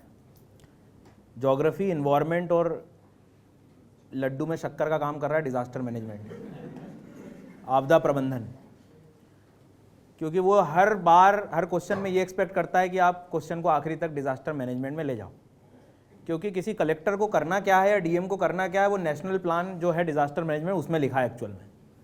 सच्चाई जो है ड्यूरिंग डिज़ास्टर या किसी ग्राम पंचायत में किसी सरपंच की क्या जिम्मेदारी है, वो 2005 के एक्ट में जिम्मेदारियां लिखी गई हैं, और हम सिर्फ ऊपर ऊपर पढ़ के और सोचते हैं कि मैं कुछ नया कर जाऊंगा और मैं कुछ एक नया इतिहास रच जाऊंगा। वो नहीं होगा सर। तो मुझे नहीं पता आप कहाँ से पढ़ोगे ज्योग्राफी, इन्वायरमेंट, वो एक अलग कहानी है। बट मैं 1-2 बातें कह रहा हूँ जो करना मत, मतलब पढ़ना आप कहीं से पढ़ लेना, यूट्यूब ओपन किया, ज्योग्राफी स्ट्रेटेजी बाय टॉपर, ये सर्च मत करना। कारण बताता हूँ उसका। कोई सब्जेक्ट यदि इन्वायरमेंट, ज्योग्राफी, डिजास्टर मैनेजमेंट 270-280 घंटे में यदि पूरा हो रहा है, फील करना इस शब्द को क्या कहा है मैंने, 280 घंटे जो सिर्फ एजुकेटर आपको पढ़ाने वाला है, उसको कोई 10 से 20 मिनट में कैसे बता सकता है एक स्ट्रेटेजी में रख के? अच्छा सही कह रहा हूँ मैं? 250 से 300 घंटे, 200 घंटे की कोई भी चीज़ है, उसको कोई टॉपर या कोई, मैं खुद नहीं बता पाऊंगा अभी स्ट्रेटेजी आपको कि कैसे ज्योग्राफी ठीक से कर ले, क्योंकि 250 घंटे की चीज़ आप ऐसे बता ही नहीं पाओगे। इसलिए यहाँ वहाँ माया जाल में मत फंसना, वहाँ फंसना कि जहाँ चीज़ें एक्चुअल में क्रिएट करा रहे हों, क्योंकि ज्योग्राफी एक ऐसा सब्जेक्ट है जब तक आपके दिमाग में क्रिएट नहीं होगा, दिखेगी नहीं हवा, लेकिन जब तक आप महसूस नहीं करोगे क्लाइमेटोलॉजी में, चक्रवात आता हुआ कई बार दिखता नहीं है, लेकिन सिर्रस क्लाउड से पहचाना जा सकता है कि भैया ये तूफान आने वाला है, या ऊपर से नीचे फेंक दिया जाए तो कितने अलग अलग प्रकार के क्लाउड्स मिलेंगे। वो जब तक आपके दिमाग में क्रिएट नहीं होगा ना सर, ज्योग्राफी अधूरी है। आपको जीना पड़ेगा ज्योग्राफी को। और ये बात किसी स्ट्रेटेजी में बोली गई कि सिर्फ 6th की एनसीईआरटी, 11th 12th की एनसीईआरटीज, जीसी लियोंग एक स्टैंडर्ड बुक्स हैं, उससे नहीं होगा सर। आप एनसीईआरटी की लाइन पढ़ के देखो, क्लास 11 की क्लाइमेटोलॉजी की, आधे टाइम समझ नहीं आ रहा होता है कि कहना क्या चाह रहा है ये। और एक ही क्वेश्चन को 4 बार भी यूपीएससी पूछता है और आनंद से पूछता है। कौन सा वाला? वो फॉग फॉर्मेशन, समझ रहे हो? और इस बार क्लाउड में पूछ लिया, मतलब पता ही नहीं चल रहा है। इसलिए मैं आपसे कह रहा हूं कि कहीं से पढ़ो, पढ़ लेना, कोई दिक्कत नहीं, लेकिन इस झोल में मत फंसना कि यदि आपको क्रिएट नहीं हो रही दिमाग में ज्योग्राफी, मतलब आप सब्जेक्ट नहीं पढ़ रहे हो।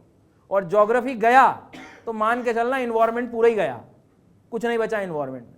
और फिर सपने में देखना कि सीओपीज जो है आ जाए समझ में तो आप, कि कब से शुरू हुई और कॉन्फ्रेंस ऑफ पार्टी क्या होती है, और ये फंड क्यों बना, और ये नया फंड क्यों बना रहा है, और ये हर साल क्यों मिलने लगते हैं। इजिप्ट में मिल गए, यहाँ मिल गए। मैं तो सीओपी में कॉप पुलिस वाला समझा था मैं तो, ये कॉन्फ्रेंस ऑफ पार्टीज क्या होने लगी। फिर बायोडाइवर्सिटी की पैरेलल एक और आ गई, फिर और अंधकार में चला गया। मैं आपको कह रहा हूँ। और डिजास्टर मैनेजमेंट बाद में आता है इस बार, हालांकि मैंने पढ़ाया है उसको, तो आंसर राइटिंग के साथ कराया, बच्चों ने काफ़ी पार्टिसिपेट किया, उसको सब कुछ लिखा।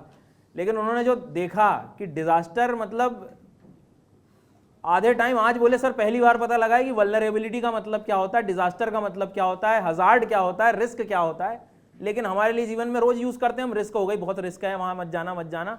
लेकिन एक्चुअल में डिजास्टर क्या बता रहा है, या डिजास्टर मैनेजमेंट एक्ट क्या समझाता है, ये बातें आपको नहीं पता लगेंगी जब तक आप बस ऐसी स्ट्रेटेजी के भरोसे जियोगे। तो ये आई थिंक ये डाटा थोड़ा बता रहा होगा कि कुछ 500-550 मिलियन, तो ये बच्चों ने ज्योग्राफी ये देखा नहीं। ये जो डाटा है ना, जिए हुए वाली ज्योग्राफी को दिखा रहा हूँ कि पिछले 3 से 4 साल में अनअकैडमी में 3 से 3.5 लाख बच्चों ने सिर्फ ज्योग्राफी और एनवायरनमेंट को जिया है। पढ़ना तो बोले सर मैं पढ़ लूंगा शाम को बैठ के, और ये चीज़ यदि कोई कर रहा हो, बिल्कुल आप वैसे ही करना, उन्हीं से पढ़ना। मैं ये नहीं कह रहा हूँ मेरे से पढ़ो, मैं बस आपको सही डायरेक्शन दे रहा हूँ, जो कि हर एक शिक्षक का काम होता है, दिशा देना, सही दिशा देना। इस झोल में मत फंसना इस सब्जेक्ट में कि ज्योग्राफी एनवायरनमेंट को मैं किसी एनसीईआरटी और उससे कवर उसी से करोगे, लेकिन फिर वही बात, क्रिएट नहीं कर पाओगे सब्जेक्ट। ठीक है, थैंक यू। इसके बाद मुदित सर आपको और थोड़ा गाइडेंस देंगे करंट अफेयर सीसेट से रिलेटेड। तो यहाँ पे हम बात कर रहे हैं थोड़ी सी एक ऐसे टॉपिक की जो हर एस्पिरेंट का पेन पॉइंट रहता ही है। मतलब आप हो सकता है हिस्ट्री में अच्छे हो, पॉलिटी में अच्छे हो, आपका बैकग्राउंड ज्योग्राफी में रहा हो, but current affairs is something जो आप सबको पढ़ना ही है। और 50% पेपर आप अक्रॉस मान लो प्रीलिम्स, मेंस, इंटरव्यू और एसए में करंट अफेयर्स रहता ही रहता है। कितने लोगों ने आज तक अखबार कभी पढ़ा नहीं है ठीक से? हैंड रेज करेंगे। कितने लोग रोज अखबार पढ़ते हैं और नोट्स भी बनाते हैं? 2 कंडीशंस है, अखबार भी पढ़ रहे हैं और नोट्स भी बना रहे हैं। और कौन सिर्फ अखबार पढ़ रहा है लेकिन नोट मेकिंग नहीं करी अखबार से? और कौन से मंगवाता है?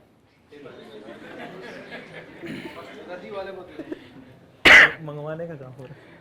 तो अखबार पढ़ लिया, उसके बाद सपोज करो पिछले हफ्ते आपने कोई अखबार पढ़ा कि अभी कियारा आडवाणी की शादी हो गई, सिर्फ वो याद होगा, उसके अलावा मोदी जी कहाँ गए वो याद नहीं रहेगा वहां पे। या फिर सर यूट्यूब पे एनालिसिस देख लिया, इमरान खान के घर छापा पड़ा था, उन्हें उठा लिया, बड़ी अच्छी फोटो आई, मजा आया देख के। तो पॉइंट ये है कि अगर आपने अखबार पढ़ भी लिया तो क्या आपको वो 2024 या 25 तक याद रहेगा कि आपने क्या पढ़ा था? रिवाइज कैसे करते हो? चलो बताओ, एनी वन ऑफ यू कि अखबार पढ़ लिया जी।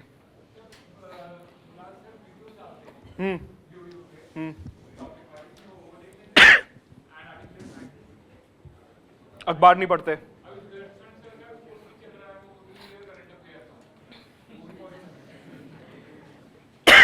तो सुदर्शन सर ने थोड़ी ना बोला कि अखबार पढ़ना बंद कर दो और सिर्फ वीडियो देख लो।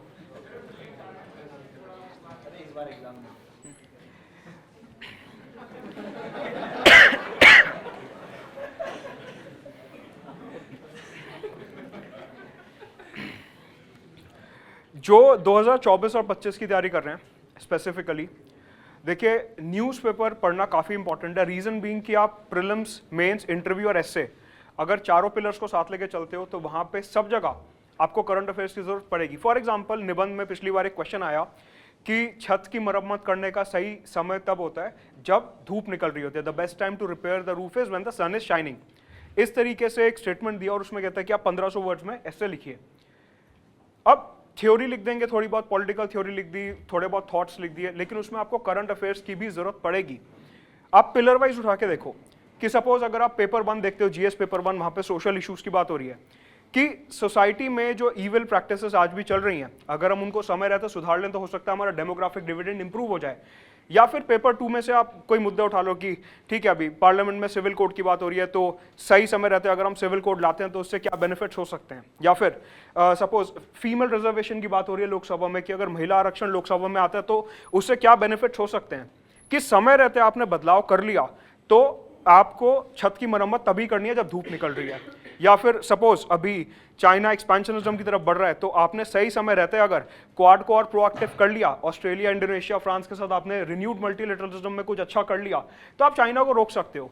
पॉइंट बीइंग कि जब भी आप एस्से लिख रहे हो, इंटरव्यू में तो क्वेश्चंस आते ही हैं खैर, तो वहां पे करंट अफेयर्स की आपको जरूरत पड़ेगी। देखिए कंपाइलेशंस हो गए, वीडियोस हो गए, उनका एक स्पेसिफिक रोल होता है। वो रोल ये होता है कि आपको अगर अखबार में कुछ समझ नहीं आ रहा, किन्हीं कारणों से आप अखबार नहीं पढ़ पाए, बीमार हैं, एग्जाम चल रहे हैं कॉलेज के, व्हाटएवर, तो वो जो गैप्स हैं उनको पूरा करने के लिए आपके वीडियोस जो हो गए, जितने भी क्लासेस हो गए, वो सब काम आएंगे। लेकिन आप में से बहुत लोग बोलते हैं सर सीसैट में पैसेज नहीं समझ आता कभी। आप रोज एडिटोरियल पढ़ो, आपको खुद ब खुद पैराग्राफ पढ़ने की आदत तो रहेगी, एग्जाम में आपको इतनी प्रॉब्लम आएगी ही नहीं कि पैराग्राफ में कि समझना क्या है। तो सबसे पहली habit newspaper reading current affairs के लिए बहुत ज़रूरी है। सेकेंडली, अगर आप कोई भी क्वेश्चन उठा लो किसी भी सब्जेक्ट का, फॉर एग्जांपल पॉलिटी की अगर बात करें, एक क्वेश्चन आया कि राज्यसभा जो था पहले वो एक यूजलेस ऑर्गन माना जाता था, लेकिन अभी वो एक काफ़ी इंपॉर्टेंट पिलर बन चुका है डेमोक्रेसी का।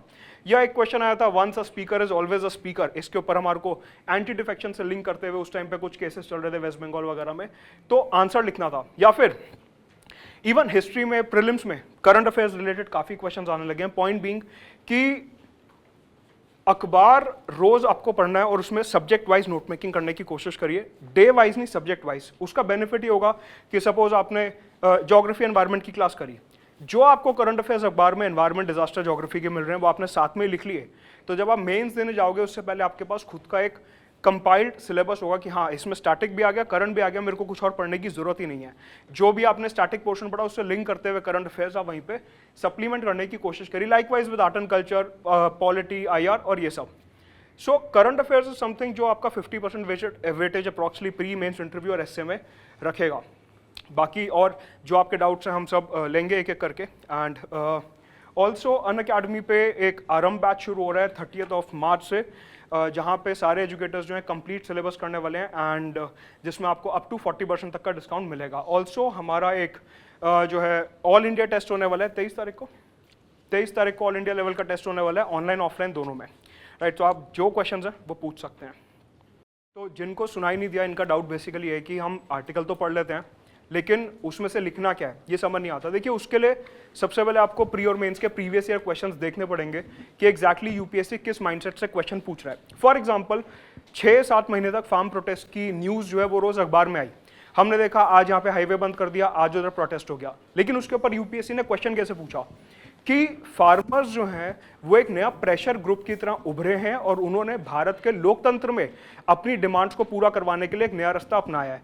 तो फार्मर्स एक प्रेशर ग्रुप की तरह उभरे हैं। तो अगर आप वो क्वेश्चन समझोगे तो आपको ये समझ आएगा कि कल को मान लीजिए एक पर्टिकुलर सेक्शन ऑफ सोसाइटी, एक पर्टिकुलर रीजन, एक पर्टिकुलर रिलीजन, एक पर्टिकुलर कास्ट के लोगों ने अगर पीसफुल प्रोटेस्ट करा तो आपको ये समझ आने लगेगा कि हाँ ये वाला तरीका भी पॉसिबल है कि हमने पीसफुल तरीके से अपना आर्टिकल 19 में फंडामेंटल राइट यूज करते हुए हमने कुछ सरकार के ऊपर प्रेशर डाला, हमने कोई नई एनजीओ बना दी, हमने कोई नया सिविल सोसाइटी ग्रुप बना दिया, तो सबसे पहले जब आप अखबार पढ़ना शुरू करते हो उसके लिए PYQs देखना बहुत जरूरी है। फॉर एग्जांपल 2022 के प्रीलिम्स की बात करते हैं, वहां पे वियतनाम और श्रीलंका के ऊपर क्वेश्चन आया, कोई उम्मीद नहीं कर रहा था, सबको लगता है आईआर जो है वो मेंस का सब्जेक्ट है और प्री में सिर्फ वो ऑर्गेनाइजेशन ही पूछेगा। तो वो जो कंपाइलेशन आते हैं फोटोसेट की दुकान में, उसमें भी 200 पेज के कंपाइलेशन में सिर्फ ऑर्गेनाइजेशन का हेडक्वार्टर यहाँ पे इतने मेंबर्स हैं, इस साल बना था। लेकिन वियतनाम श्रीलंका के ऊपर जो क्वेश्चन बना उसमें क्या था, 7-8 स्टेटमेंट दे दिया और उसमें एलिमिनेशन आप लगा ही नहीं सकते। क्यों? वो कह रहा है सिर्फ 3 स्टेटमेंट सही है, सिर्फ 4 स्टेटमेंट सही है, सिर्फ 5 स्टेटमेंट सही है, सिर्फ 7 स्टेटमेंट सही है, इस तरीके से। तो अब उसमें क्या होगा कि जब इंडिया वियतनाम का कोई समिट हुआ, फॉर एग्जांपल अभी रिसेंटली इंडिया ऑस्ट्रेलिया का समिट हुआ, उसमें सर क्या पढ़ना है, आप प्रीवियस ईयर क्वेश्चन देखो, उसमें AU के US के ऊपर क्वेश्चन आ चुका ऑलरेडी, क्वाड के ऊपर क्वेश्चन आ चुका, साउथ चाइना सी के ऊपर क्वेश्चन आ चुका, स्ट्रिंग ऑफ पर्ल्स के ऊपर भी क्वेश्चन आ चुका। तो वहां से आपको ये समझ आना चाहिए कि अगर अब ये क्वेश्चन किसी दूसरे लैंग्वेज में, किसी दूसरे फॉर्मेट में आता है, कि सपोज करिए पैसिफिक ओशन आइलैंड्स की अगर बात करते हैं, तो इंडिया जो है इंडो पैसिफिक में पैसिफिक ओशन आइलैंड्स पे कैसे अपना स्ट्रेटेजिक इन्फ्लुएंस बनाने की कोशिश कर रहा है। तो वहां पे हम फिपिक की बात करेंगे, वहां पे हम पैसिफिक स्टेप अप की बात करेंगे, वहां पे हम blue Pacific ocean continent strategy 2050 की बात करेंगे। तो पहले क्वेश्चंस देखिए PYQs, उससे आपको अंदाजा लगेगा कि यूपीएससी किस डायरेक्शन में सोच रहा है। उसके बाद फिर आप आर्टिकल से, एडिटोरियल से नोट्स बनाइए। और देखिए एडिटोरियल में सबसे बड़ी गलती क्या होती है कि आप पूरा एडिटोरियल लिख लेते हो और आपको लगता है कि हमने नोट मेकिंग कर ली। एडिटोरियल को हमेशा देखो कि यहां से मेंस का और एसे का क्या कंटेंट निकल रहा है, कि ये वाली लाइन है, मेरे को लग रहा है शायद इंट्रोडक्शन में यूज हो सकती है कहीं पे, या फिर कोई पर्टिकुलर मुद्दे पे बात हो रही है, तो ये उसके प्रोज में जा सकता है या कॉन्स में जा सकता है। मतलब ये इसका सकारात्मक या नकारात्मक किस प्रकार का पॉइंट बन सकता है, कंक्लूजन या वे फॉरवर्ड, कि अभी ये प्रॉब्लम है, इसका आगे सोल्यूशन क्या होने वाला है। कि सपोज कि अभी जो है लेट अस से पाकिस्तान की इकोनॉमी काफी खराब है, इंडिया पाकिस्तान के ऊपर क्वेश्चन आता है, पाकिस्तान का नाम सुनते ही हम हमेशा एक पेसिमिस्टिक व्यू में चले आते हैं कि ये तो हमारा दुश्मन है, ऐसे है वैसे। लेकिन अगर आप पॉजिटिवली थोड़ा सोचो, एडिटोरियल्स पढ़ो, तो आपको दिखेगा कि वहां पे डिजास्टर मैनेजमेंट में आज की तारीख में सबसे बड़ा कोलैबोरेशन का स्कोप निकलता है कि हमारी कॉमन रिवर्स हैं, कॉमन डेजर्ट्स हैं, कॉमन ज्योग्राफी है। तो अगर हम साथ में मिलकर डिजास्टर को मैनेज कर सकते हैं तो हो सकता है कि साउथ एशियन रीजन के लोगों का वहां पे भला हो। या फिर आप सपोज करो कि इंडिया पाकिस्तान मिलके उनकी इकोनॉमी एकदम खत्म हो चुकी है, हमारी इकोनॉमी स्ट्रांग है, साथ में मिलकर अगर ट्रेड करते हैं, बॉर्डर्स को ओपन करते हैं, तो चाइना से ज्यादा बेनिफिट पाकिस्तान को इंडिया पहुंचा सकता है। इंडिया, पाकिस्तान, अफगानिस्तान, बांग्लादेश की कनेक्टिविटी प्रमोट करके हम लोगों को एम्प्लॉयमेंट प्रोवाइड कर सकते हैं।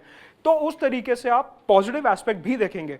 फॉर एग्जाम्पल कि यूपीएससी में कुछ टाइम पहले क्वेश्चन आया, हम हमेशा कहते हैं कि अंग्रेजों ने गलत करा, खराब काम करा। यूपीएससी ने क्वेश्चन क्या पूछ लिया कि बताओ अंग्रेजों ने भारत बिल्डिंग के लिए पॉजिटिव एस्पेक्ट, पॉजिटिव कदम क्या उठाए। तो पहले PYQs देखो, उससे आपको समझ आएगा कि इस पर्टिकुलर एडिटोरियल में, न्यूज आर्टिकल में क्या पॉजिटिव पॉइंट्स हैं, क्या नेगेटिव पॉइंट्स हैं और वे फॉरवर्ड में क्या निकल सकता है। सर हमारा क्वेश्चन ये है कि जैसे यूपीएससी की प्रिपरेशन हमारी लंबी है, 1-1.5 साल की है, तो उसमें ब्रेक्स लेना भी बहुत ज़रूरी होता है बीच बीच में। तो सर कैसे हम ब्रेक्स लें, वीकली ले, मंथली ले, ताकि हम मेंटली अपने आप को फ्रेश कर पाएँ, कंसिस्टेंसी मेंटेन कर पाएँ। जहाँ तक मुझे सुनाई दिया कि आपका क्वेश्चन ब्रेक लेने से था कि कितना ब्रेक कैसे लें। ब्रेक जनरली हम इसलिए ले रहे होते हैं, या मैं भी पढ़ाते पढ़ाते इसलिए ब्रेक ले रहा होता हूँ कि, या कोई भी जो एजुकेटर है उसका एक ही मकसद है कि मेरी एफिशिएंसी कम ना हो, और सबकी अपनी अपनी पर्टिकुलर एफिशिएंसी होती है।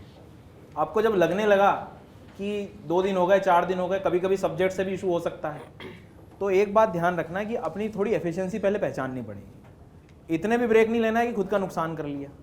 तो सबसे पहले ये सबकी इंडिविजुअलिटी पे डिपेंड कर रहा है। कोई एक टॉपिक, कोई एक व्यक्ति 1 घंटे में ख़त्म कर सकता है और उतना ही कंटेंट किसी को 3 घंटे में भी लग सकता है। तो ये वेरी करेगा। तो इसको मेरे हिसाब से नियम में मत रखो, एक ऐसा मत बना लो, रूल मत बना लो। अपनी एफिशिएंसी पे देखो कि मुझे अब लग रहा है, वो खुद को फील हो जाएगा। तो इस बात को थोड़ा ध्यान रखना। हाँ, थोड़े ब्रेक ऐसे टाइम पे मत लेना कि वो सब्जेक्ट दोबारा उठाना पड़ जाए, फिर बहुत ज़्यादा टाइम लग जाए। कोई चीज़ बीच में चल रही है तो उसको बीच में मत छोड़ना, क्योंकि दिक्कत इस एग्जाम की यही है कि वो कनेक्टिविटी का बहुत इशू रहता है। तो कोई सब्जेक्ट चल रहा है तो उसको एक, जैसे लिथोस्फीयर शुरू किया आपने, तो उसको फिर एंड कर लो। तो ऐसे और इतने लंबे ब्रेक भी नहीं लेना है कि चीज़ें फिर भूलने लगे। सर मैं ऐसी बात कर रहा हूँ, जैसे वीक में संडे आधा दिन ऑफ रख लिया, हाँ, या मंथ में हमने थोड़ा 1 आध दिन थोड़ा सा फ्री हो गए, ऐसा हुआ। वो तो यार अपने ऊपर डिपेंड करता है, कोई दिक्कत नहीं है। आपको ऐसा लगता है ना कि मैं आज 6 घंटे मैं नहीं पढ़ूंगा, लेकिन उसका बदला अगले हफ्ते में ले लूँगा, तो बिल्कुल 7 घंटे ब्रेक ले लो। लेकिन ध्यान रखना है उससे पढ़ाई बस प्रभावित ना हो, ये बहुत ज़रूरी है। और वो लेना भी चाहिए, क्योंकि आपको दौड़ नहीं लगानी, आपको मैराथन करना है। ठीक है।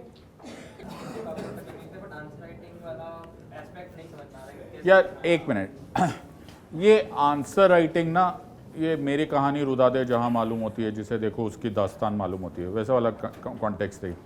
ये आंसर राइटिंग ना आने वाली चीज़ है, ओके? तुम वहां नहीं जाते, आंसर तुम्हें आने लग जाएगा। Please try and understand. UPSC का आंसर राइटिंग का पहले इस एग्जाम को समझो। प्लीज लिसन लिसन, सब लोग मेरी बात प्लीज थोड़ा सा गौर फरमा लो, okay? And try and understand, इसको बात को समझो। यूपीएससी तुम्हारे लिए ऐसे ही इतनी सारी टेढ़ी मेढ़ी एग्जाम काय को लेकर आते? Why multiple choice question followed by written answer, फिर ऑप्शनल, फिर इंटरव्यू? या सीधा सीधा एक एमसीक्यू लो ना, खत्म करो, आता है कि नहीं आता। आई होप यू अंडरस्टैंड। कभी सोचा कि यूपीएससी एक कॉन्स्टिट्यूशनल बॉडी है यार, आर्टिकल 315 में आती है, कुछ तो सोच समझ के से 4 अलग अलग तरीके के एग्जाम ले आई। थोड़ी देर के लिए सोचते हैं भाई साहब बनेंगे IAS officer, okay? Thank you तो बोल, मैं तालियां बजा रहा हूं। खड़े खड़े दुआएं दे रहा हूं तेरे को, ओके? नाउ लिसन, तो मैं आईएएस ऑफिसर बना, tomorrow he will become a DM, tomorrow somebody will become an IPS, tomorrow somebody. सबसे पहले क्या होना चाहिए तुम्हें? सबसे पहले टाइम मैनेजमेंट आना चाहिए। पहले तुम्हें सब कुछ मालूम होना चाहिए। तुम्हें क्या मालूम है? डॉक्टर एस जयशंकर, उनको सिर्फ पाकिस्तान रिलेशंस मालूम है? नो। उनको इंडिया के अफ्रीका के भी स्ट्रैटेजी समझ में आती होगी, उनको इंडिया के Australia. So what is prelims? Prelims is everything. Say the word everything, something about everything. You understand? थोड़ा थोड़ा मुझे सब कुछ मालूम होना चाहिए, थोड़ा हिस्ट्री, थोड़ा ये। Now second part, mains. Mains का question is problem solving. Say the word, बोलो, problem solving, okay? Once a speaker always a speaker, अभी सर ने बोला पॉलिटी में। यार ये प्रॉब्लम है, ये बहुत बड़ी प्रॉब्लम है। तुम्हें रोज आजकल पार्लियामेंट में रोज हो रहा है। आज तो दोनों चेयरपर्सन्स ने एक ऑल पार्टी मीटिंग बुलाई है कि भैया लड़ना बंद करो, पार्लियामेंट में कुछ काम कर लो। व्हाई? क्योंकि बार बार किस पर सवाल उठ रहा है? स्पीकर पे। So do we need to change the parliament? Question क्या है? से द लाइन, मैंने क्या बोला? Do we need to change the parliamentary system? इस पर आंसर दो। ये फैक्ट पे नहीं है, ये तुम्हारे बुद्धि पे है। Are you understanding? You have to solve a problem. Get my point? Now optional. Optional is depth, in depth. एक डीएम बन गए, आईएएस ऑफिसर हो गए, या फिर सर अभी एक डिजास्टर मैनेजमेंट की बात कर रहे थे, कल तुम्हारे डिस्ट्रिक्ट में कुछ हो गया, कोई साइक्लोन आ गया, या फिर तुम्हें पता भी है डिजास्टर मैनेजमेंट एक्ट में क्या कर सकते हो, क्या नहीं कर सकते। I hope you are understanding in depth, okay? अब मेरी बात ध्यान से सुनना, कैमरा मुझ पर रखो, ओके? क्या भाई तू पढ़ाई नहीं कर रहा? What is happening? somebody is trying to intimidate you, all right? now तुम्हारी बॉडी लैंग्वेज हिल तो नहीं जाती? are you understanding? are you able to maintain what is popularly called as अदब और अधिकार प्रोटोकॉल? मेंटेन कर सकते हो? यार तुम तो जॉब कर रहे थे ना, ओके? कितनी सैलरी मिली थी? कितनी सैलरी मिली थी? 50,000। अब तुमको ज्यादा पैसे कमाने हैं। ये क्या हो रहा है? Interview, personality test. They are testing you. Will you be able to maintain pressure में? तुम वहां पे हो गया। डॉक्टर एस जयशंकर को अभी थोड़ी देर पहले यूरोप में एक इंटरव्यू में पूछा कि why is India buying Russian oil? तुमने सुना होगा, बड़ा फेमस हुआ। Why is India buying Russian oil? Okay, are you supporting Russian thought process on Ukraine? तो उसने बोला, mister Europe, you don't have to give an answer, you don't have to ask me for justification. The amount of oil which India buys in 6 months you buy in 1 afternoon। You know, एक गाली नहीं दी। पंजाबी में होता तो वो गाली दे सकते थे, यू नो, अबे चुप है, अंडरस्टैंड? लेकिन इसको बोलते हैं डिप्लोमेटिक आंसर। ये कहां टेस्ट हो रहा है? इंटरव्यूज में। ये तुमको टेस्ट कर रहे हैं to become an IAS officer, a diplomat, a leader. फिर तुम्हें गुस्सा नहीं आएगा, आर यू अंडरस्टैंडिंग? बट तुम अदब और अधिकार से जवाब देंगे। तो एक बार अटल बिहारी वाजपेयी जी को एक इंटरव्यू में पूछा था कि लोग कहते हैं वाजपेयी जी आप इंसान तो सही हो, बंदा तो सही हो, आदमी तो सही हो, लेकिन गलत दल में हो, ओके? तो उन्होंने बोला बड़े सिंपल से, तुम्हें वाजपेयी जी तो स्टाइल से बोलते थे, तो बोले देखिए आप ये है ना पार्टियों की दल से मुझे दूर रखिए। You understanding? दल को दल, यू अंडरस्टैंडिंग? ये करने के लिए तुम्हारा ये माइंड बहुत स्टेबल होना चाहिए, ऑलराइट? और आमतौर पे ये बहुत कम लोगों को होता है। तुम यहाँ पर गली में जाओ, गली में क्या तुम एक दूसरे को कुछ भी जरा सा भी पर्सनल बोल दो, राइट? तो वो टिकता नहीं है, आर यू अंडरस्टैंडिंग? लेकिन जैसे जैसे प्रोफेशनल में आ जाते हो तुम हो जाते हो। लॉयर्स में हम लोग बोलते हैं in the court there is a war without weapons. तो मुझे सामने वाले पे बहुत गुस्सा आ रहा होता है, तो ओके कुछ नहीं आता नलायक को, ओके क्या आर्ग्यूमेंट कर रहा है, लेकिन मैं क्या बोलूंगा, my Lord my learned friend has an erroneous understanding of law, let me have the opportunity to correct him। मन में कुछ और ही बोल रहा हूं मैं, are you understanding? लेकिन वो सीखने पर आता है, ये तुम्हें अभी से आना चाहिए। मेरी एक लाइन याद रखना, UPSC does not take students and converts them into officers, UPSC chooses officers from amongst students. तुम्हारे अंदर की ऑफिसर क्वालिटी वो पकड़ना जानते हैं, और तुम इंटरव्यू में झूठ बोल के दिखा दो, वो 5 सेकंड में पकड़ लेंगे। कभी बोलो, एक स्टूडेंट ने, हमने एक मॉक इंटरव्यू किया था, पता नहीं शायद 2020 में, तो वो मॉक इंटरव्यू में लेडी आई, बड़ी इंटेलिजेंट, बड़े स्मार्टली बात कर रहे, अच्छा, तो उन्होंने बोला कि व्हाट इज, तो हमने ही मॉक इंटरव्यू किया था, तो हमने बोला कि व्हाट इज योर हॉबी, तो बोले उर्दू शायरी। मैंने कहा हट जाओ, है ना, अब मैं आऊंगा, है ना, अब हट जाओ चेयरमैन साहब, मेरी बारी, है ना। तो मैं तो मैंने शुरू किया, मतला क्या होता है, मक्ता क्या होता है, काफिया क्या होता है। बोली नहीं सर शौकिया है, इंस्टा पे आता है। मैंने कहा ऐसी गलती करना मत, इसे बोलते हैं आ बैल मुझे मार, राइट, इसे नहीं करना होता, इसलिए ब्लफ करने का ही नहीं। एक और स्टूडेंट का मैं इससे पहले जाते जाते इंटरव्यू से मैं कहता हूँ, लास्ट मॉक इंटरव्यू में एक स्टूडेंट आया, अब मैं उनका नाम नहीं लूंगा बिकॉज इज ऑलरेडी, मतलब अब लबासना में ही होंगे, मसूरी में होंगे। सो व्हाट वाज ही, यार वो ना सब बैठे रहे, मैं आपको डेमोन्स्ट्रेट करना चाहता था, अभी कुर्सी ऊपर होती तो मैं कर देता। वो बैठे एंड एक से बढ़कर एक क्वेश्चन, राइट, पहले बड़ा कॉन्फिडेंटली आंसर दिया, बट मैं कैसे बताऊं, ही सैट डाउन और उन्होंने अपना हाथ ना अपने नी के ऊपर से नहीं छोड़ा, दोनों हाथ ऐसे ही रहे, और मैं उनको पूछे जा रहा उल्टा सीधा, नेशन स्टेट, ये फलाना डिमकाना, बट एक बार भी हाथ ना ऐसे भी नहीं। यू नॉर्मली नोटिस ना, हमारा हाथ हिलने लग जाते हैं, वाइब्रेशंस आने लगते हैं, जैसे जैसे हमारे में कंफ्यूजन। फिर मैं सोचा, मैंने कहा यार ये ज़्यादा ही यार खतरनाक है, ऐसा भी कौन है जो सह रहा है हमारे को कंटिन्यूस आधा घंटे बाद।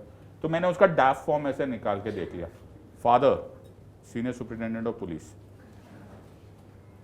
बंदे में ऑफिसर क्वालिटी खानदानी आ गई है, यू आर अंडरस्टैंडिंग, और वो पकड़ा नहीं जाएगा। उसने मैंने उसको क्वेश्चन पूछा, जब उसने बोला मैंने पॉलिटिकल साइंस लिया, पीएस है, तो मैंने उसको बोला स्टेट नेशन और नेशन स्टेट के बीच में डिफरेंस बता दे।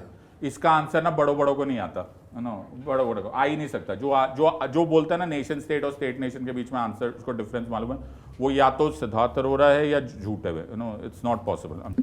Hindi speaking how many, Hindi medium how many, या बिंदास हाथ उठाओ, कितना हिंदी, कितनों को इंग्लिश लिखने में प्रॉब्लम आती, कितनों को इंग्लिश समझ में आने में प्रॉब्लम आती, समझ में सर आती है लेकिन लिखने में नहीं, कितनों को आती। यार एक बात बताओ, ओके, एक बात बताओ, लिसन, मैं एक लाइन बोल रहा हूं, उसको समझो, ओके।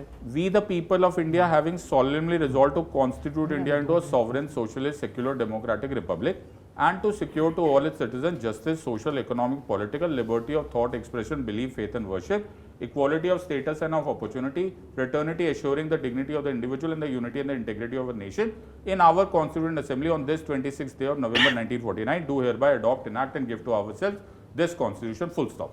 ये इंग्लिश है, हिंदी है? इंग्लिश समझ में आ गई? लिख सकते हो, अगर याद हो गया तो लिख सकते हो। Yes sir. इतना ही इंग्लिश चाहिए होती, करण जौहर की इंग्लिश नहीं चाहिए, right? Oh my God, you know it was so much of trouble, oh my God, ये सब नहीं चाहिए, ओके। प्योर टेक्निकल इंग्लिश है। सुप्रीम कोर्ट में लैंग्वेज ऑफ प्रैक्टिस क्या है? इंग्लिश। सुप्रीम कोर्ट में लैंग्वेज ऑफ प्रैक्टिस क्या है? मैं जिनके साथ चेंबर शेयर करता हूं वो गुजरात से आए हुए एक लॉयर है, उन्होंने हिंदी मीडियम से कॉलेज किया, हिंदी मीडियम से स्कूलिंग किया, आज वो 30-35 साल से सुप्रीम कोर्ट में प्रैक्टिस कर रहे। प्लीज ट्राई एंड अंडरस्टैंड, ये एक टेक्निकल एग्जाम है, constitution of India was framed by the constituent assembly chairman under the chairmanship of doctor BR Ambedkar. ये इंग्लिश है ना? जी sir.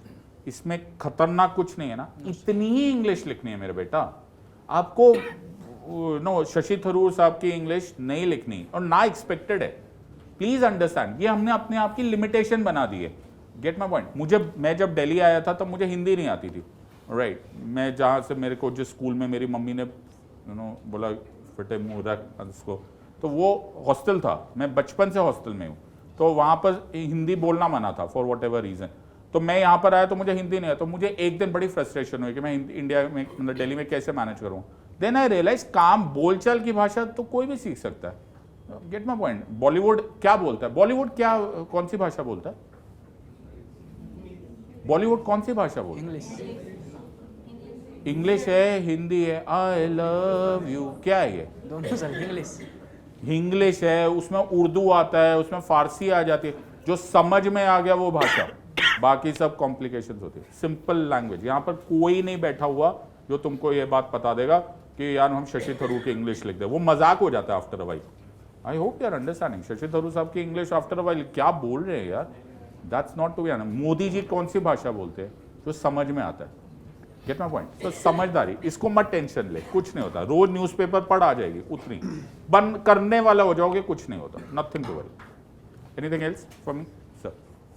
Sir one basic thing which I would like to know कि जैसे हम preparation कर रहे हैं, actually I was preparing from last year and I followed the Sudarshan sir main thing that sir told me finish the subject at least you have pick up the polity, first pick up the polity, finish the polity, then pick up the geography, मतलब step wise step आपको खत्म करते चलना, छोड़ना अब नहीं। इसको continue कर। यस सर, नहीं आई हैव डन ना ना ना, इसको कंटिन्यू कर।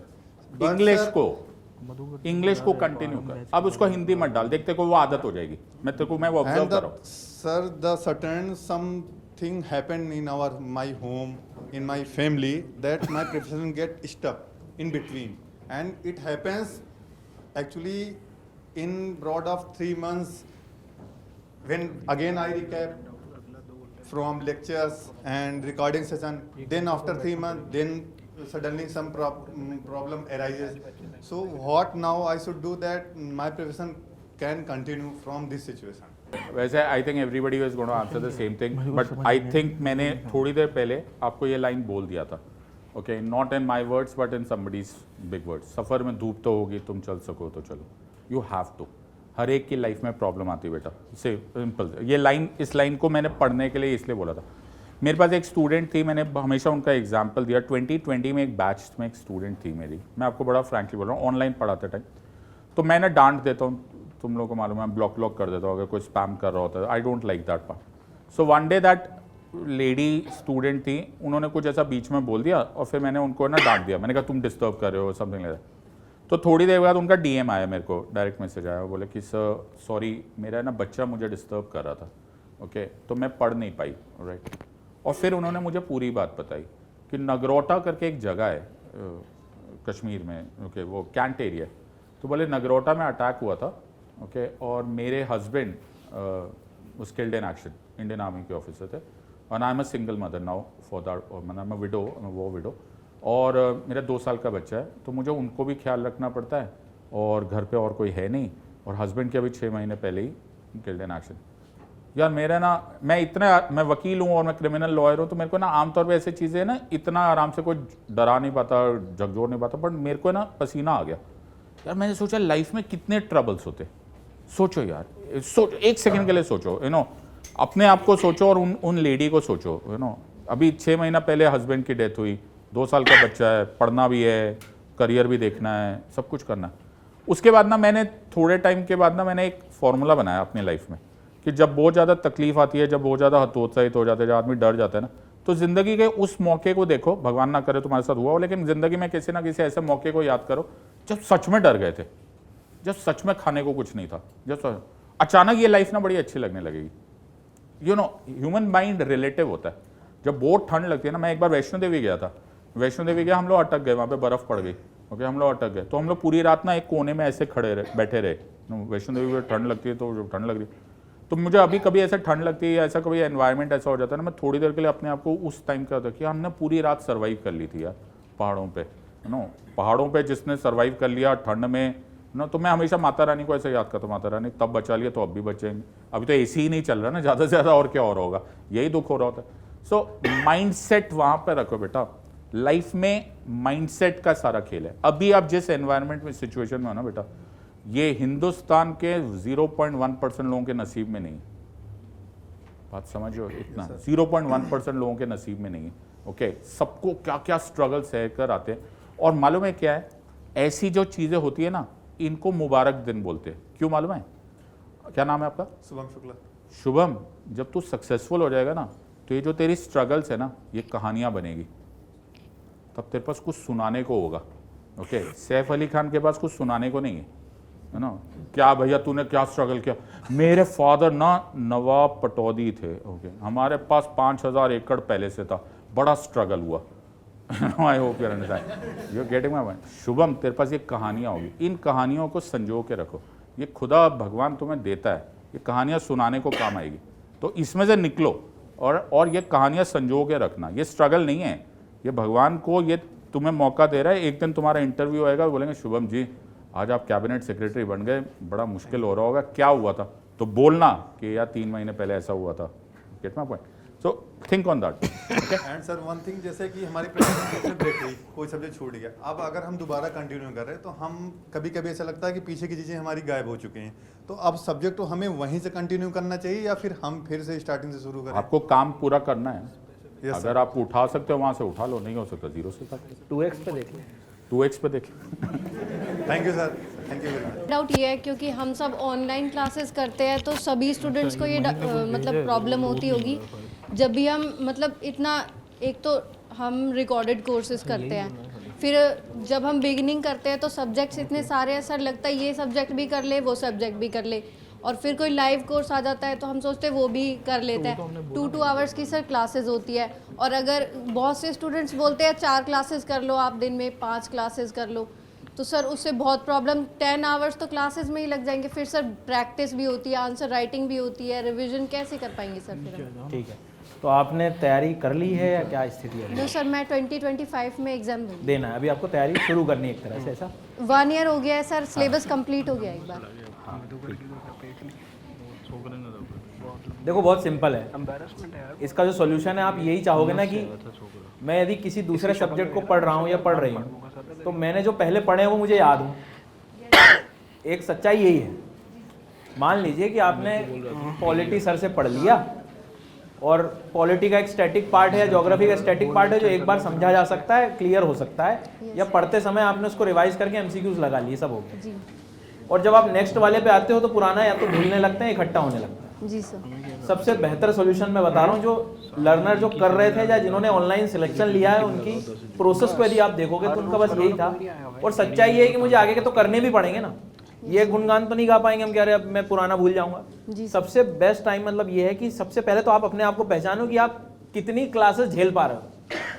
किसी को देख के करना कि वो नहीं है, टाइम काफी है आपके पास। Yes sir. अब जहां तक मेरा औसत अनुभव है कि व्यक्ति को सिर्फ 4 से 5 घंटे लाइव देख सकता है, वो हर दिन करना है ना, एक दिन तो नहीं काम। Okay sir. Yes sir. अब एक सब्जेक्ट की 2 क्लासेस ले लो या 2 सब्जेक्ट की एक क्लास ले लो। Okay sir. अब यहाँ गलती जो करता है व्यक्ति लाइव क्लासेस में कि जैसे आप मान लो पॉलिटी पे आ गए, अगले सब्जेक्ट पे आ गए, पुराने सब्जेक्ट को पूर्ण रूप से आप छोड़ देते हो। Yes sir. एक सिंपल काम करना है, आप जो पढ़ रहे हो अभी वो पढ़ो, लेकिन जो पुराने सब्जेक्ट हो गए ना उसके हर दिन 10-15 क्वेश्चन लगा लो, हर ओके दिन। सर। कितने बोले मैंने आपको? 10-15 सर। ज्यादा नहीं कहा। अब मान लो ज्योग्राफी मैंने 10-15 कहा तो 1-2 इंडियन ज्योग्राफी के लगा ली, 1-2 क्लाइमेटोलॉजी के लगा। इससे क्या होगा, एक क्वेश्चन आपको सब्जेक्ट से एंगेज रखेगा। Okay sir. और यदि आपको सब्जेक्ट इंटरेस्टिंग लग रहा है तो हफ्ते में एक आध बार कुछ एक पेज में आंसर राइटिंग टाइप की कुछ कर ली। Okay sir. सब्जेक्ट से रिलेशन बना के रखना पड़ेगा, और वो किससे होगा, कैसे होगा, जो एग्जाम में पूछा जा रहा है। प्रीलिम्स में एमसीक्यूज पूछे जा रहे हैं और आंसर राइटिंग, हफ्ते में एक आध बार आंसर लिख लिया और बाकी हर दिन 10-15 क्वेश्चन कर लिए। इसीलिए वो टॉपिक वाइज सेक्शन है अपने उसमें कि लाइव क्लास में आप या बाद में आप आराम से क्वेश्चन लगा सकते हैं। ये करते रहोगे तो सब्जेक्ट से नाता बना रहेगा, नहीं तो ये प्रॉब्लम हमेशा आएगी। Okay sir, thank you so much sir. आप मेरे को सॉल्व करो, वो भी हो रहे हैं, बट मेंस के टाइम पे सिर्फ कंटेंट दिमाग में है बट हम उसे लिख नहीं पाते। लिख रहे इसलिए नहीं पा रहे होते ना कि मैं आपसे कहूँ कि जा बेटा क्रिकेट खेल ले, अब बिना बिना कुछ करे प्रैक्टिस करी नहीं, सीधी सी कहानी। आप सबसे पहले अभी जो रिसेंटली डिजास्टर मैनेजमेंट का यदि कोर्स नहीं देखा हो तो देख लेना, जो लेवल की आपको क्लैरिटी मिले, क्योंकि डिजास्टर मैनेजमेंट मतलब ज्योग्राफी और एनवायरनमेंट के नीचे बैठा हुआ है, दोनों टॉपिक को संभाल लेगा, पहली चीज़। दूसरी बात, ज्योग्राफी और एनवायरनमेंट में एक माइंडसेट बना के चलना, यदि क्वेश्चन आया है तो वो इनडायरेक्टली इंडिया से कनेक्ट करना चाह रहा है आखिरी में। और दूसरी बात, 2 जगह कंफ्यूज होने से बेहतर है पहले माइंडसेट रखना है आपको, नहीं तो ऐसे एक नाव में दोनों ही पैर रख के और घूमोगे तो फिर दिक्कत थोड़ी सी होगी। तो डिसाइड कर लो तुम्हें लगता है कि एक टॉपिक, अब देखो एक टॉपिक की लिमिटेशन है, उसमें ज्ञानी नहीं बनना है अपने को, समझो आप। अब मान लो वॉल्केनो के कॉन्सेप्ट क्लियर है तो उसमें नया समय मत लगाओ कि नए शिक्षक के पास में और अच्छा कुछ मिल जाएगा। आपका ध्यान कहाँ जा रहा है? टॉपिक को सुधारने में जा रहा है। आपकी एनर्जी कहाँ एक्चुअल में लगनी चाहिए कि एक बार जब बेसिक आइडिया हो गया तो मैं आंसर राइटिंग पे आ जाऊँ। तो डिजास्टर मैनेजमेंट का एक बार कोर्स देख लेना तुम, तो उससे क्या होगा, जितनी भी पुराने जितने भी क्वेश्चंस हैं, चाहे वाटर मैनेजमेंट का हो, चाहे फ्लड का हो, ड्रॉट का हो, ये भी डिजास्टर होते हैं एक्चुअल में। तो अंत में तुम्हें पता लग जाएगा कि इंडिया क्या कर रहा है, इंडिया क्या चाह रहा है, वो उसमें सब कुछ मैंने बताया हुआ है। तो उस कोर्स से काफ़ी आपको मदद मिल जाएगी। और जब भी कोई पढ़ो या क्वेश्चन करो तो आइडियली ये ध्यान रखना है कि ये आप कोई भी टिपिकल फिजिकल ज्योग्राफी का क्वेश्चन भी ले लो, मान लीजिए उसने फॉर एग्जांपल कि कोई डेक्कन प्लेट्यू से रिलेटेड भी क्वेश्चन पूछ लिया या मैग्मा प्लूम से भी पूछ लिया, आपको नंबर देगा ही नहीं यदि मैग्मा प्लूम को आपने बेसाल्टिक लावा या इंडिया का जो डेक्कन प्लेट्यू से नहीं कनेक्ट किया, क्योंकि एट द एंड उसको इंडिया की तरफ लेकर आना है। ये थोड़ा सा ध्यान रखना। क्लाइमेट चेंज भी हो तो इंडिया तक लाना पड़ेगा, फूड सिक्योरिटी तक लाना पड़ेगा आपको। तो डिजास्टर मैनेजमेंट का कोर्स इसीलिए मैं ज़्यादातर लेके आया कि एटलीस्ट वो जो पूरी कनेक्टिविटी है जोग्राफी और इन्वायरमेंट के बीच की जुड़ जाए। ठीक है सर, मेरा क्वेश्चन सिद्धार्थ सर से। Sir, I am a big fan of your personality and confidence. तो सर मेरा क्वेश्चन है कि अगर मैं पढ़ाई करती हूँ, ठीक है, लेकिन अगर कोई सामने से मेरे से कोई क्वेश्चन पूछ देता है तो मैं डर जाती हूँ, और मैं सही भी रहती हूँ तो मैं जवाब नहीं दे पाती कि हाँ मैं कॉन्फिडेंट हूँ। बाद में पता लगता है कि अरे मैं तो सही सोच रही थी, मुझे बोलना चाहिए था, मैं वो वोकल नहीं हो पाती हूँ। तो और फिर सर ऐसे आपने कहा ना कि यूपीएससी चूज ऑफिसर्स, मुझे कोई सर डांट देता है तो मेरे आंखों से आंसू आने लगते हैं, तो वो कैसे ऑफिसर क्वालिटी सर कैसे लाएं, और मतलब वो कैसे ये करें? बेटा, डांट पड़ते आंसू निकल आने में थोड़ा सा टाइम लगता है। बार बार डांट खाओगे आदत पड़ जाती है ना। So, नहीं सर, वो फील्ड पे काम करना होता है। मैं तो आपको यही बात बोल रहा था, लाइफ का हर प्रॉब्लम का solution is practice. Okay, answer better लिख पाओगे, आंसर ज़्यादा कर पाओगे। आप पहली मुझे वो दिन याद है जब मेरा एक नया जूनियर आया, नालसर से pass out. NALSAR is a very good law university वाला। तो वो आया और एक शाम पहले तो उसने बड़ी ज़बरदस्त सैलरी पे मेरे लॉ फर्म ज्वाइन कर लिया। बोला sir tomorrow I will destroy the case. मैंने कहा ठीक है।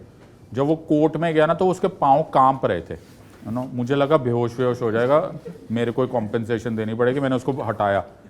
द पॉइंट हियर इज बेटा, थिंग्स कम विद प्रैक्टिस। मुझे इनबिल्ट कॉन्फिडेंस आया thank you to my father, right, because as a soldier हम लोग फौजी परिवार के थे, हमें डांटी पड़ती थी और तो कुछ पड़ता ही नहीं था। सारा दिन हम 4 बजे ना उठे, 4:02 हुए। लेकिन क्या होता है, मॉक टेस्ट, मॉक इंटरव्यूज, ये सब चीज़ें हेल्प करता है। Get out of the comfort zone. आपको डांट से डर लगता है या आपको सवाल जवाब से डर लगता है, किसी भी चीज़ से ना, आर्ग्यूमेंट करो, एक दूसरे से करो, right. Learn to do this, argue करो। आर्ग्यू का मतलब गलत नहीं होता, आर्ग्यू का मतलब होता है मैं अपनी बात रख सकता हूं कि नहीं रख सकता। Get my point, it's simple. मैं डॉक्टर जयशंकर का फैन हो गया जिस दिन से उन्होंने वो यूरोप वाली बात बोली। उसके बाद भी एक और जगह पे उनको ही वाज सो क्लियर, अदब और अधिकार। लाइन क्या पकड़ोगे, वर्ड बोलो, अदब एंड अधिकार, ये दोनों होना चाहिए। अ कॉम्बिनेशन ऑफ कि तुम मेरे ऊपर हावी भी नहीं हो सकते, ओके, मेरा अधिकार भी है, लेकिन मैं बैड मैनर्स भी नहीं रखूंगा। You are getting my point? अदब एंड अधिकार, that's a very important line. ये कॉम्बिनेशन होता है डिप्लोमेसी में। और कुछ चीजों के लिए ना शब्द होते जो रेडीमेड डायलॉग्स होते, ये आप ना तब भी बना सकते हो जैसे आपके साथ अटपटे थॉट प्रोसेसेस होते हैं। जैसे मैं तुम्हें अपने बड़ा फ्रैंकली बता रहा हूं, मुझे कभी कभी ऑनलाइन पढ़ाते टाइम ना ऐसा दिल करता है कि मैं कुछ बोल दूं, तुम समझ रहे हो, है ना, कि यार ये कितना बेवकूफों वाला क्वेश्चन पूछ रहा है। मैं एक बार साउथ ऑफ इंडिया में एक जगह पे इंस्टीट्यूट में पढ़ाने गया, मैंने बहुत पढ़ा है यार, सॉलिड। मैंने क्वेश्चन पढ़ा है, Rajya Sabha is the second house of the parliament, not the secondary house. Okay भाई, इसके लिए रिसर्च चाहिए होता है। जिन लोगों ने मुझसे पढ़ा हुआ है इस पर रिसर्च चाहिए होता है। विधान परिषद से मिक्स किया, मैंने पढ़ा दिया, मैं बड़ा खुश हो गया, पौना घंटा मैंने पढ़ा। एक स्टूडेंट उठा बीच में, तो मैंने ऐसे बोला, मैंने कहा राज्यसभा जो है ना, it is the connecting bridge between the union and the state, it is the connecting bridge between the executive and the legislature. मैंने अपने आप को मन ही मन पीठ थपथपा दी। मैंने कहा बेटा आज तूने बड़ा कमाल किया। एक स्टूडेंट ऐसा बीच में से उठा, बोले sir India has vice president also sir. यार मेरे को हार्ट अटैक नहीं आया, बाकी सब आ गया, है ना। मैंने फिर उनको इंस्टीट्यूट वालों को बोला, मैंने कहा तुम चाय भिजवाओ यार, अब मैं 1.5 घंटा और कैसे पढ़ाऊँ। अब मेरे मन में, अब तुम जानते हो मेरा सरनेम अरोरा है, I'm सिद्धार्थ जयसिंह अरोरा, पंजाबी आदमी ऐसे को कैसे रिएक्ट करे, तो मैंने एक लाइन यूज करना स्टार्ट किया। मैंने बोला आज के, अब मैं कोई बोल तो सकता नहीं, मैंने कहा नादान परिंदे, ओके तेरे को इतना नहीं आता, आर यू अंडरस्टैंडिंग। इससे दोनों काम हो गए, मैंने भी बोल भी जो मैंने बोला। The point here is there are readymade words, इसको आप बेटा प्रैक्टिस कर सकते हो। रेडीमेड, इसको हिंदी में बहुत अच्छी लाइन बोलते हैं, यूपी में एक बहुत अच्छा, मेरे किसी ने बोला था, इसको बोलते हैं वाक कुशलता, द आर्ट ऑफ स्पीच। वाक कुशलता, वाक कुशलता, it is a very beautiful line. You should know how to express yourself. ये सीख लो, ये सीखने वाली चीज है, ये सीख लो। और कहां से सीखोगे? मोदी जी को ऑब्जर्व करके, वाजपेयी जी को ऑब्जर्व करके, डॉक्टर जयशंकर का इंटरव्यू देखकर, ये जो राज्यसभा टेलीविजन पे इंटरव्यूज आते हैं, मैं क्यों सबको बोलता हूँ राज्यसभा टेलीविजन देखा करो, तुम्हें ये आ जाएगा है ना, कैसे एक्सप्रेस करते। You are getting my point.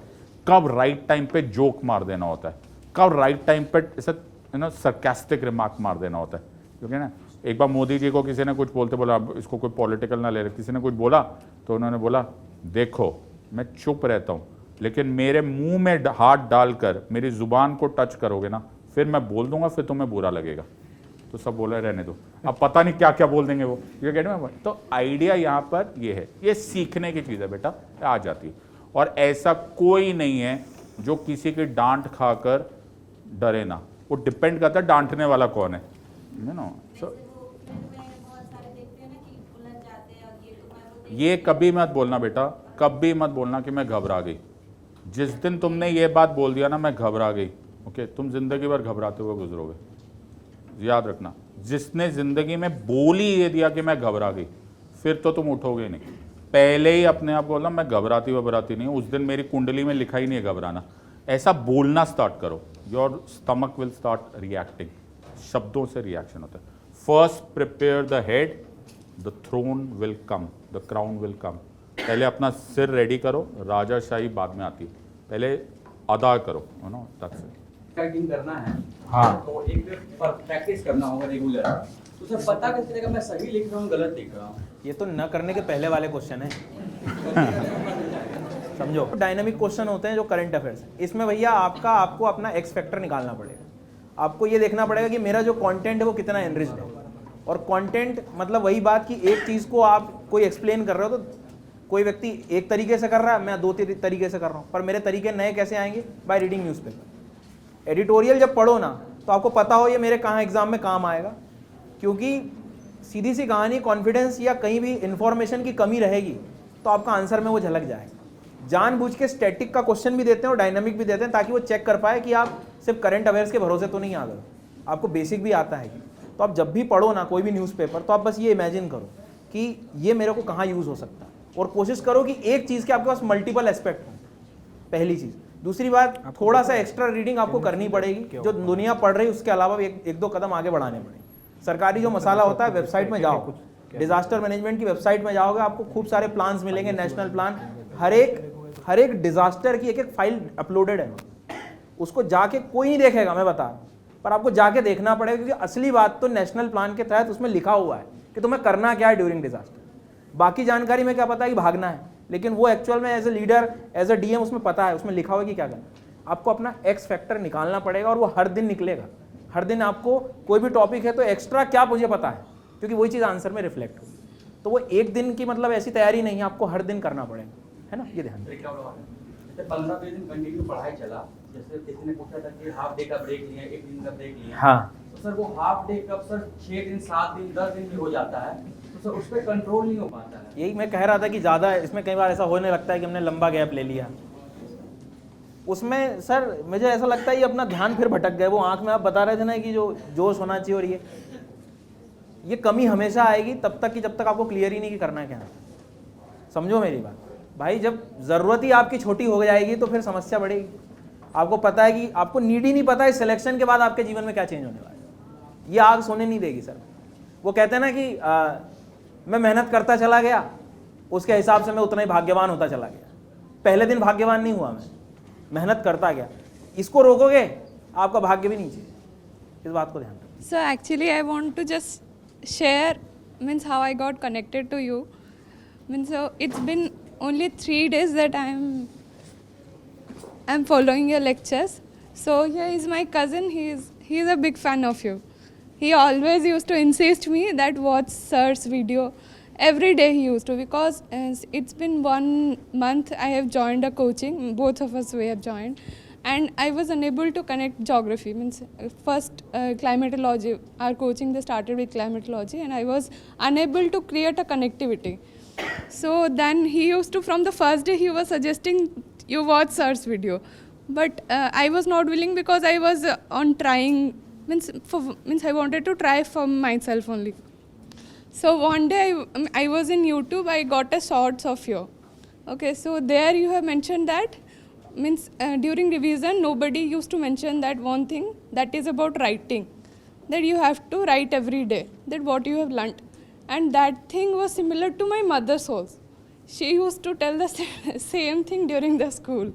So after that I checked out that who's the teacher. Then I found out that it's your name. Then I thought, okay, he was also telling about that. ये सही बता रहा था ऐसा? Yeah. Then it's been 3-4 days. Today is the 4th one. Today I'll be also going, and I'll be continuing a lecture of climatology. And the way you teaches the climatology in the recorded also, it feels like means I'm going through a live class. The way he used to say that, अरे कहाँ खो गए? आओ इधर आ जाओ. Okay, and that thing works. Sir, that thing works. Actually वही होता है कि while watching, I used to start connecting to other things also, that concept. Then when I used to listen your words, yeah, आ जाओ वापस, then it works. So thank you for that quality, sir.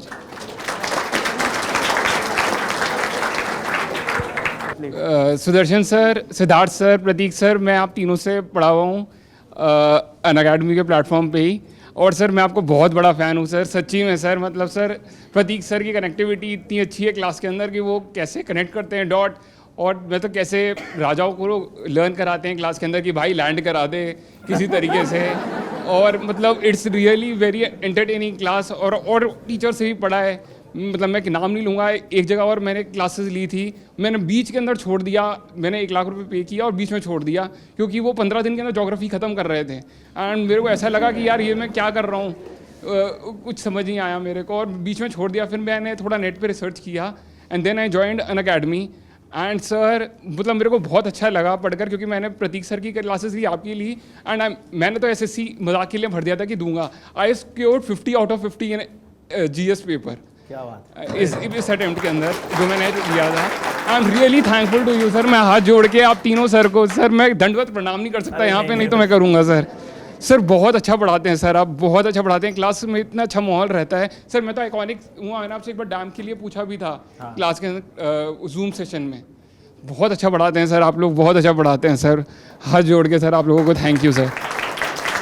Sir Prateek sir से एक चीज़ पूछनी है। Prateek sir आपसे question sir ये जो एशियंट हिस्ट्री के अंदर बुद्धिज़्म और जैनिज़्म के वो होते हैं, कहते बुक्स लिखी होती हैं, अलग अलग राइटर्स होते हैं, लिटरेचर, हाँ लिटरेचर होती है सर, याद नहीं होते सर, वो मतलब 100% भूल जाते हैं, कितना याद कर लें?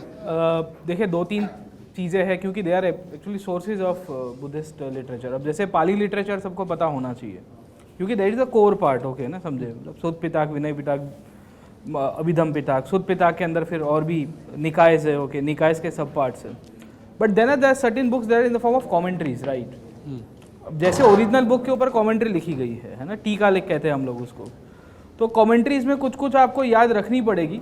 मेनली मेरे हिसाब से ऐसे ऑथर्स की बुक्स जिनको कोर्ट पैट्रोनेज मिली है लेटर पीरियड में। अब जैसे विश्वभू है, या अगर आप देखोगे तो दिग्नाग आपको देखने को मिले गुप्ता पीरियड के अंदर, वासवबंधु आपको मिल जाएंगे, राइट। या ओरिजिनल आपको आनंद है या विनय है सर, ठीक है ना, विनय पिताक या उपाली ने जिसने कंपाइल की है। तो उन सबको आपको याद रखना पड़ेगा, और revision is the key sir. मैंने आपको पहले भी कहा ना कि इसमें there is no shortcut for that, okay. वो ये सर क्या होता है कि आपकी क्लास के अंदर क्लास अटेंड करते हैं तो कनेक्टिविटी तो बहुत अच्छी बन जाती है, बिल्कुल क्लियर है कि कहाँ कौन सी डायनेस्टी बैठी है, किसने क्या किया, कहाँ कौन सा राजा गया। मैं तो आपकी क्लासेस रात को सोते हुए 2x पे कहानी की तरह सुनते सुनते सो जाता हूँ, तो मेरे को तो बहुत मज़ा आता है सर। मेरे को तो मतलब एशियंट हिस्ट्री मैं जब सर से पॉलिटी पढ़ रहा था तो सर कहते थे 4 बार रिवाइज करो। मैं एक्चुअली सर मतलब we come from such a family जहाँ हम सब कुछ अफोर्ड कर सकते हैं, तो हमसे घर में बैठकर मैं आराम से पढ़ाई कर रहा हूँ तो कोई कुछ कहने वाला नहीं है। लेकिन मतलब सर की क्लास में मैं 4-4 5-5 बार नहा रहा हूँ तो नहाते हुए चल रही है, वो भाई बाहर से चिल्ला रहा होता था, ये बंद करिए क्या क्या सुनता रहता तू अंदर। मैं वॉशरूम के अंदर भी सर नहा रहा हूँ तो सर की क्लासेस चल रही हैं।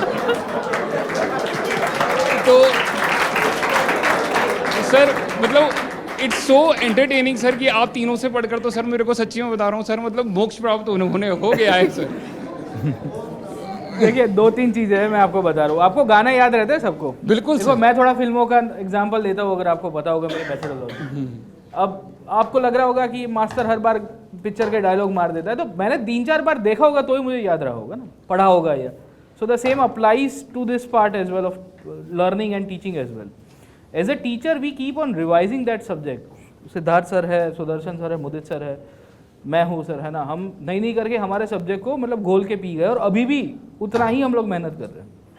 कल यस्टरडे मैं ट्रैवल करके आ रहा था, मैं रास्ते में पूरा रास्ता पढ़ाई करके आ रहा था। मेरा को पैसेंजर उसको लगा कि यार ये कब से, क्योंकि हम फ्लाइट के पहले हमारी फ्लाइट डिले हुई थी तो मैं वेट कर रहा था बाजू में ही, ट्रांजिट में ही। तो वो तभी भी मेरे बाजू में था कि यार कुछ पढ़ रहा है हिस्ट्री को लेके। उतरा उसके बाद उसने मुझे पूछ ही दिया, उसको क्यूरियोसिटी आ गई कि यार ये कर क्या रहा है कब से।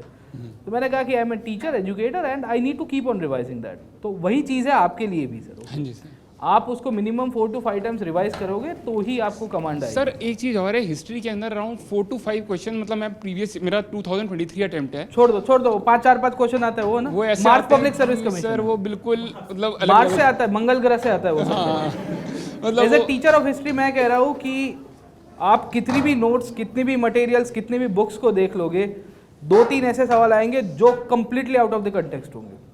That will be not found in standard sources. Even as a teacher हम भी नहीं कवर कर पाते हैं, इतना फैक्चुअल आता है। पर आप देखिए कि अगर 21 क्वेश्चन हिस्ट्री कल्चर में से आ रहे हैं या 22 आ रहे हैं, 15 या 16 जो होंगे वो स्टैंडर्ड सोर्सेज, स्टैंडर्ड बुक्स, और एक अच्छे टीचर से आप कहीं से भी पढ़ रहे होगे वो कवर हो रहे हैं। हाँ जी। तो focus on what is there in your book and the sources. वो वैसा है ना कि थाली में, आपकी थाली में क्या है, रोटी सब्जी है, अब बाजू वाले में पास्ता पड़ा है, तुम पास्ता देख के फरफरा रहे हो।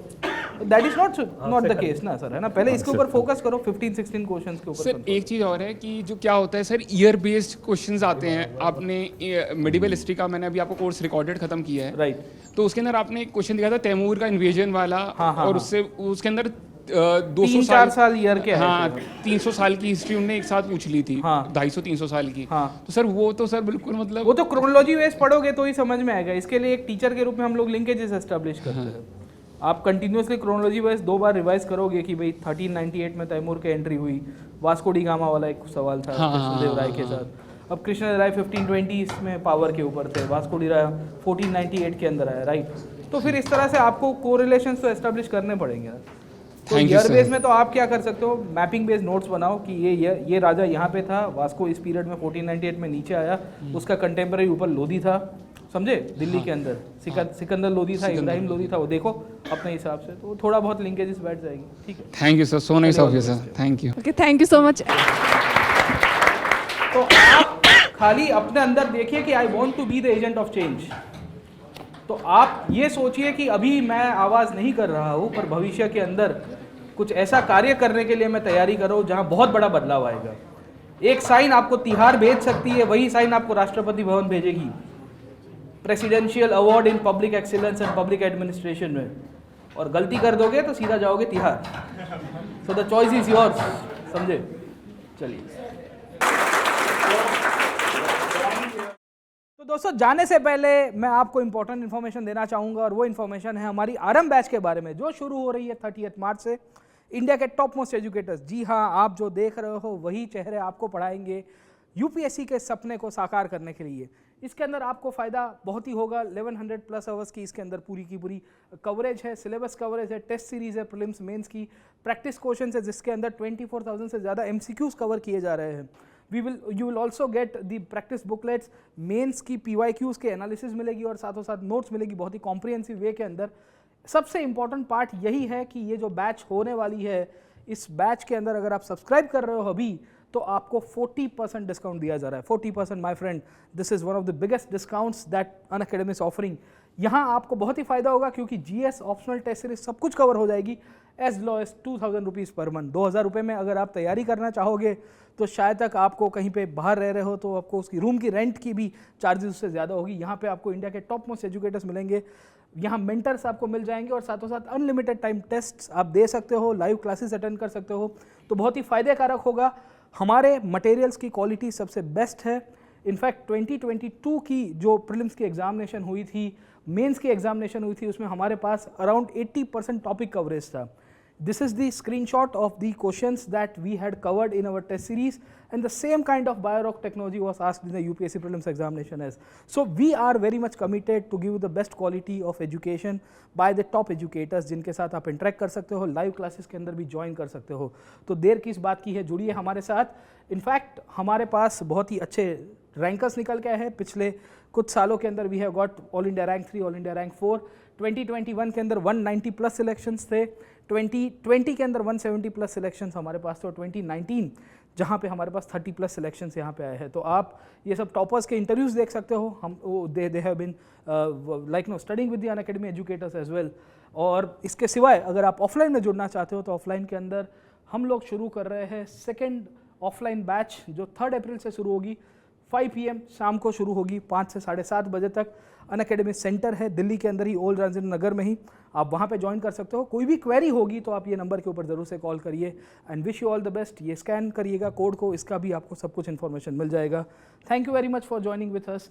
इसके सिवाय अगर आप यहाँ पे टेस्ट देना चाहते हो और अपने आप को चेक करना चाहते हो तो 26 मार्च को 2023 we have got some prelims offline and online test as well. Delhi, Prayagraj, Jaipur, Patna, Pune, इन सब सेंटर्स के अंदर ये टेस्ट हो रहा है। अपने आप को तराशिए, चेक करिए और ये यूपीएससी की जो जर्नी है उसको साकार करिए। Thank you very much. This is me Prateek Nayak along with the top educators of Unacademy, signing off. Let's crack it.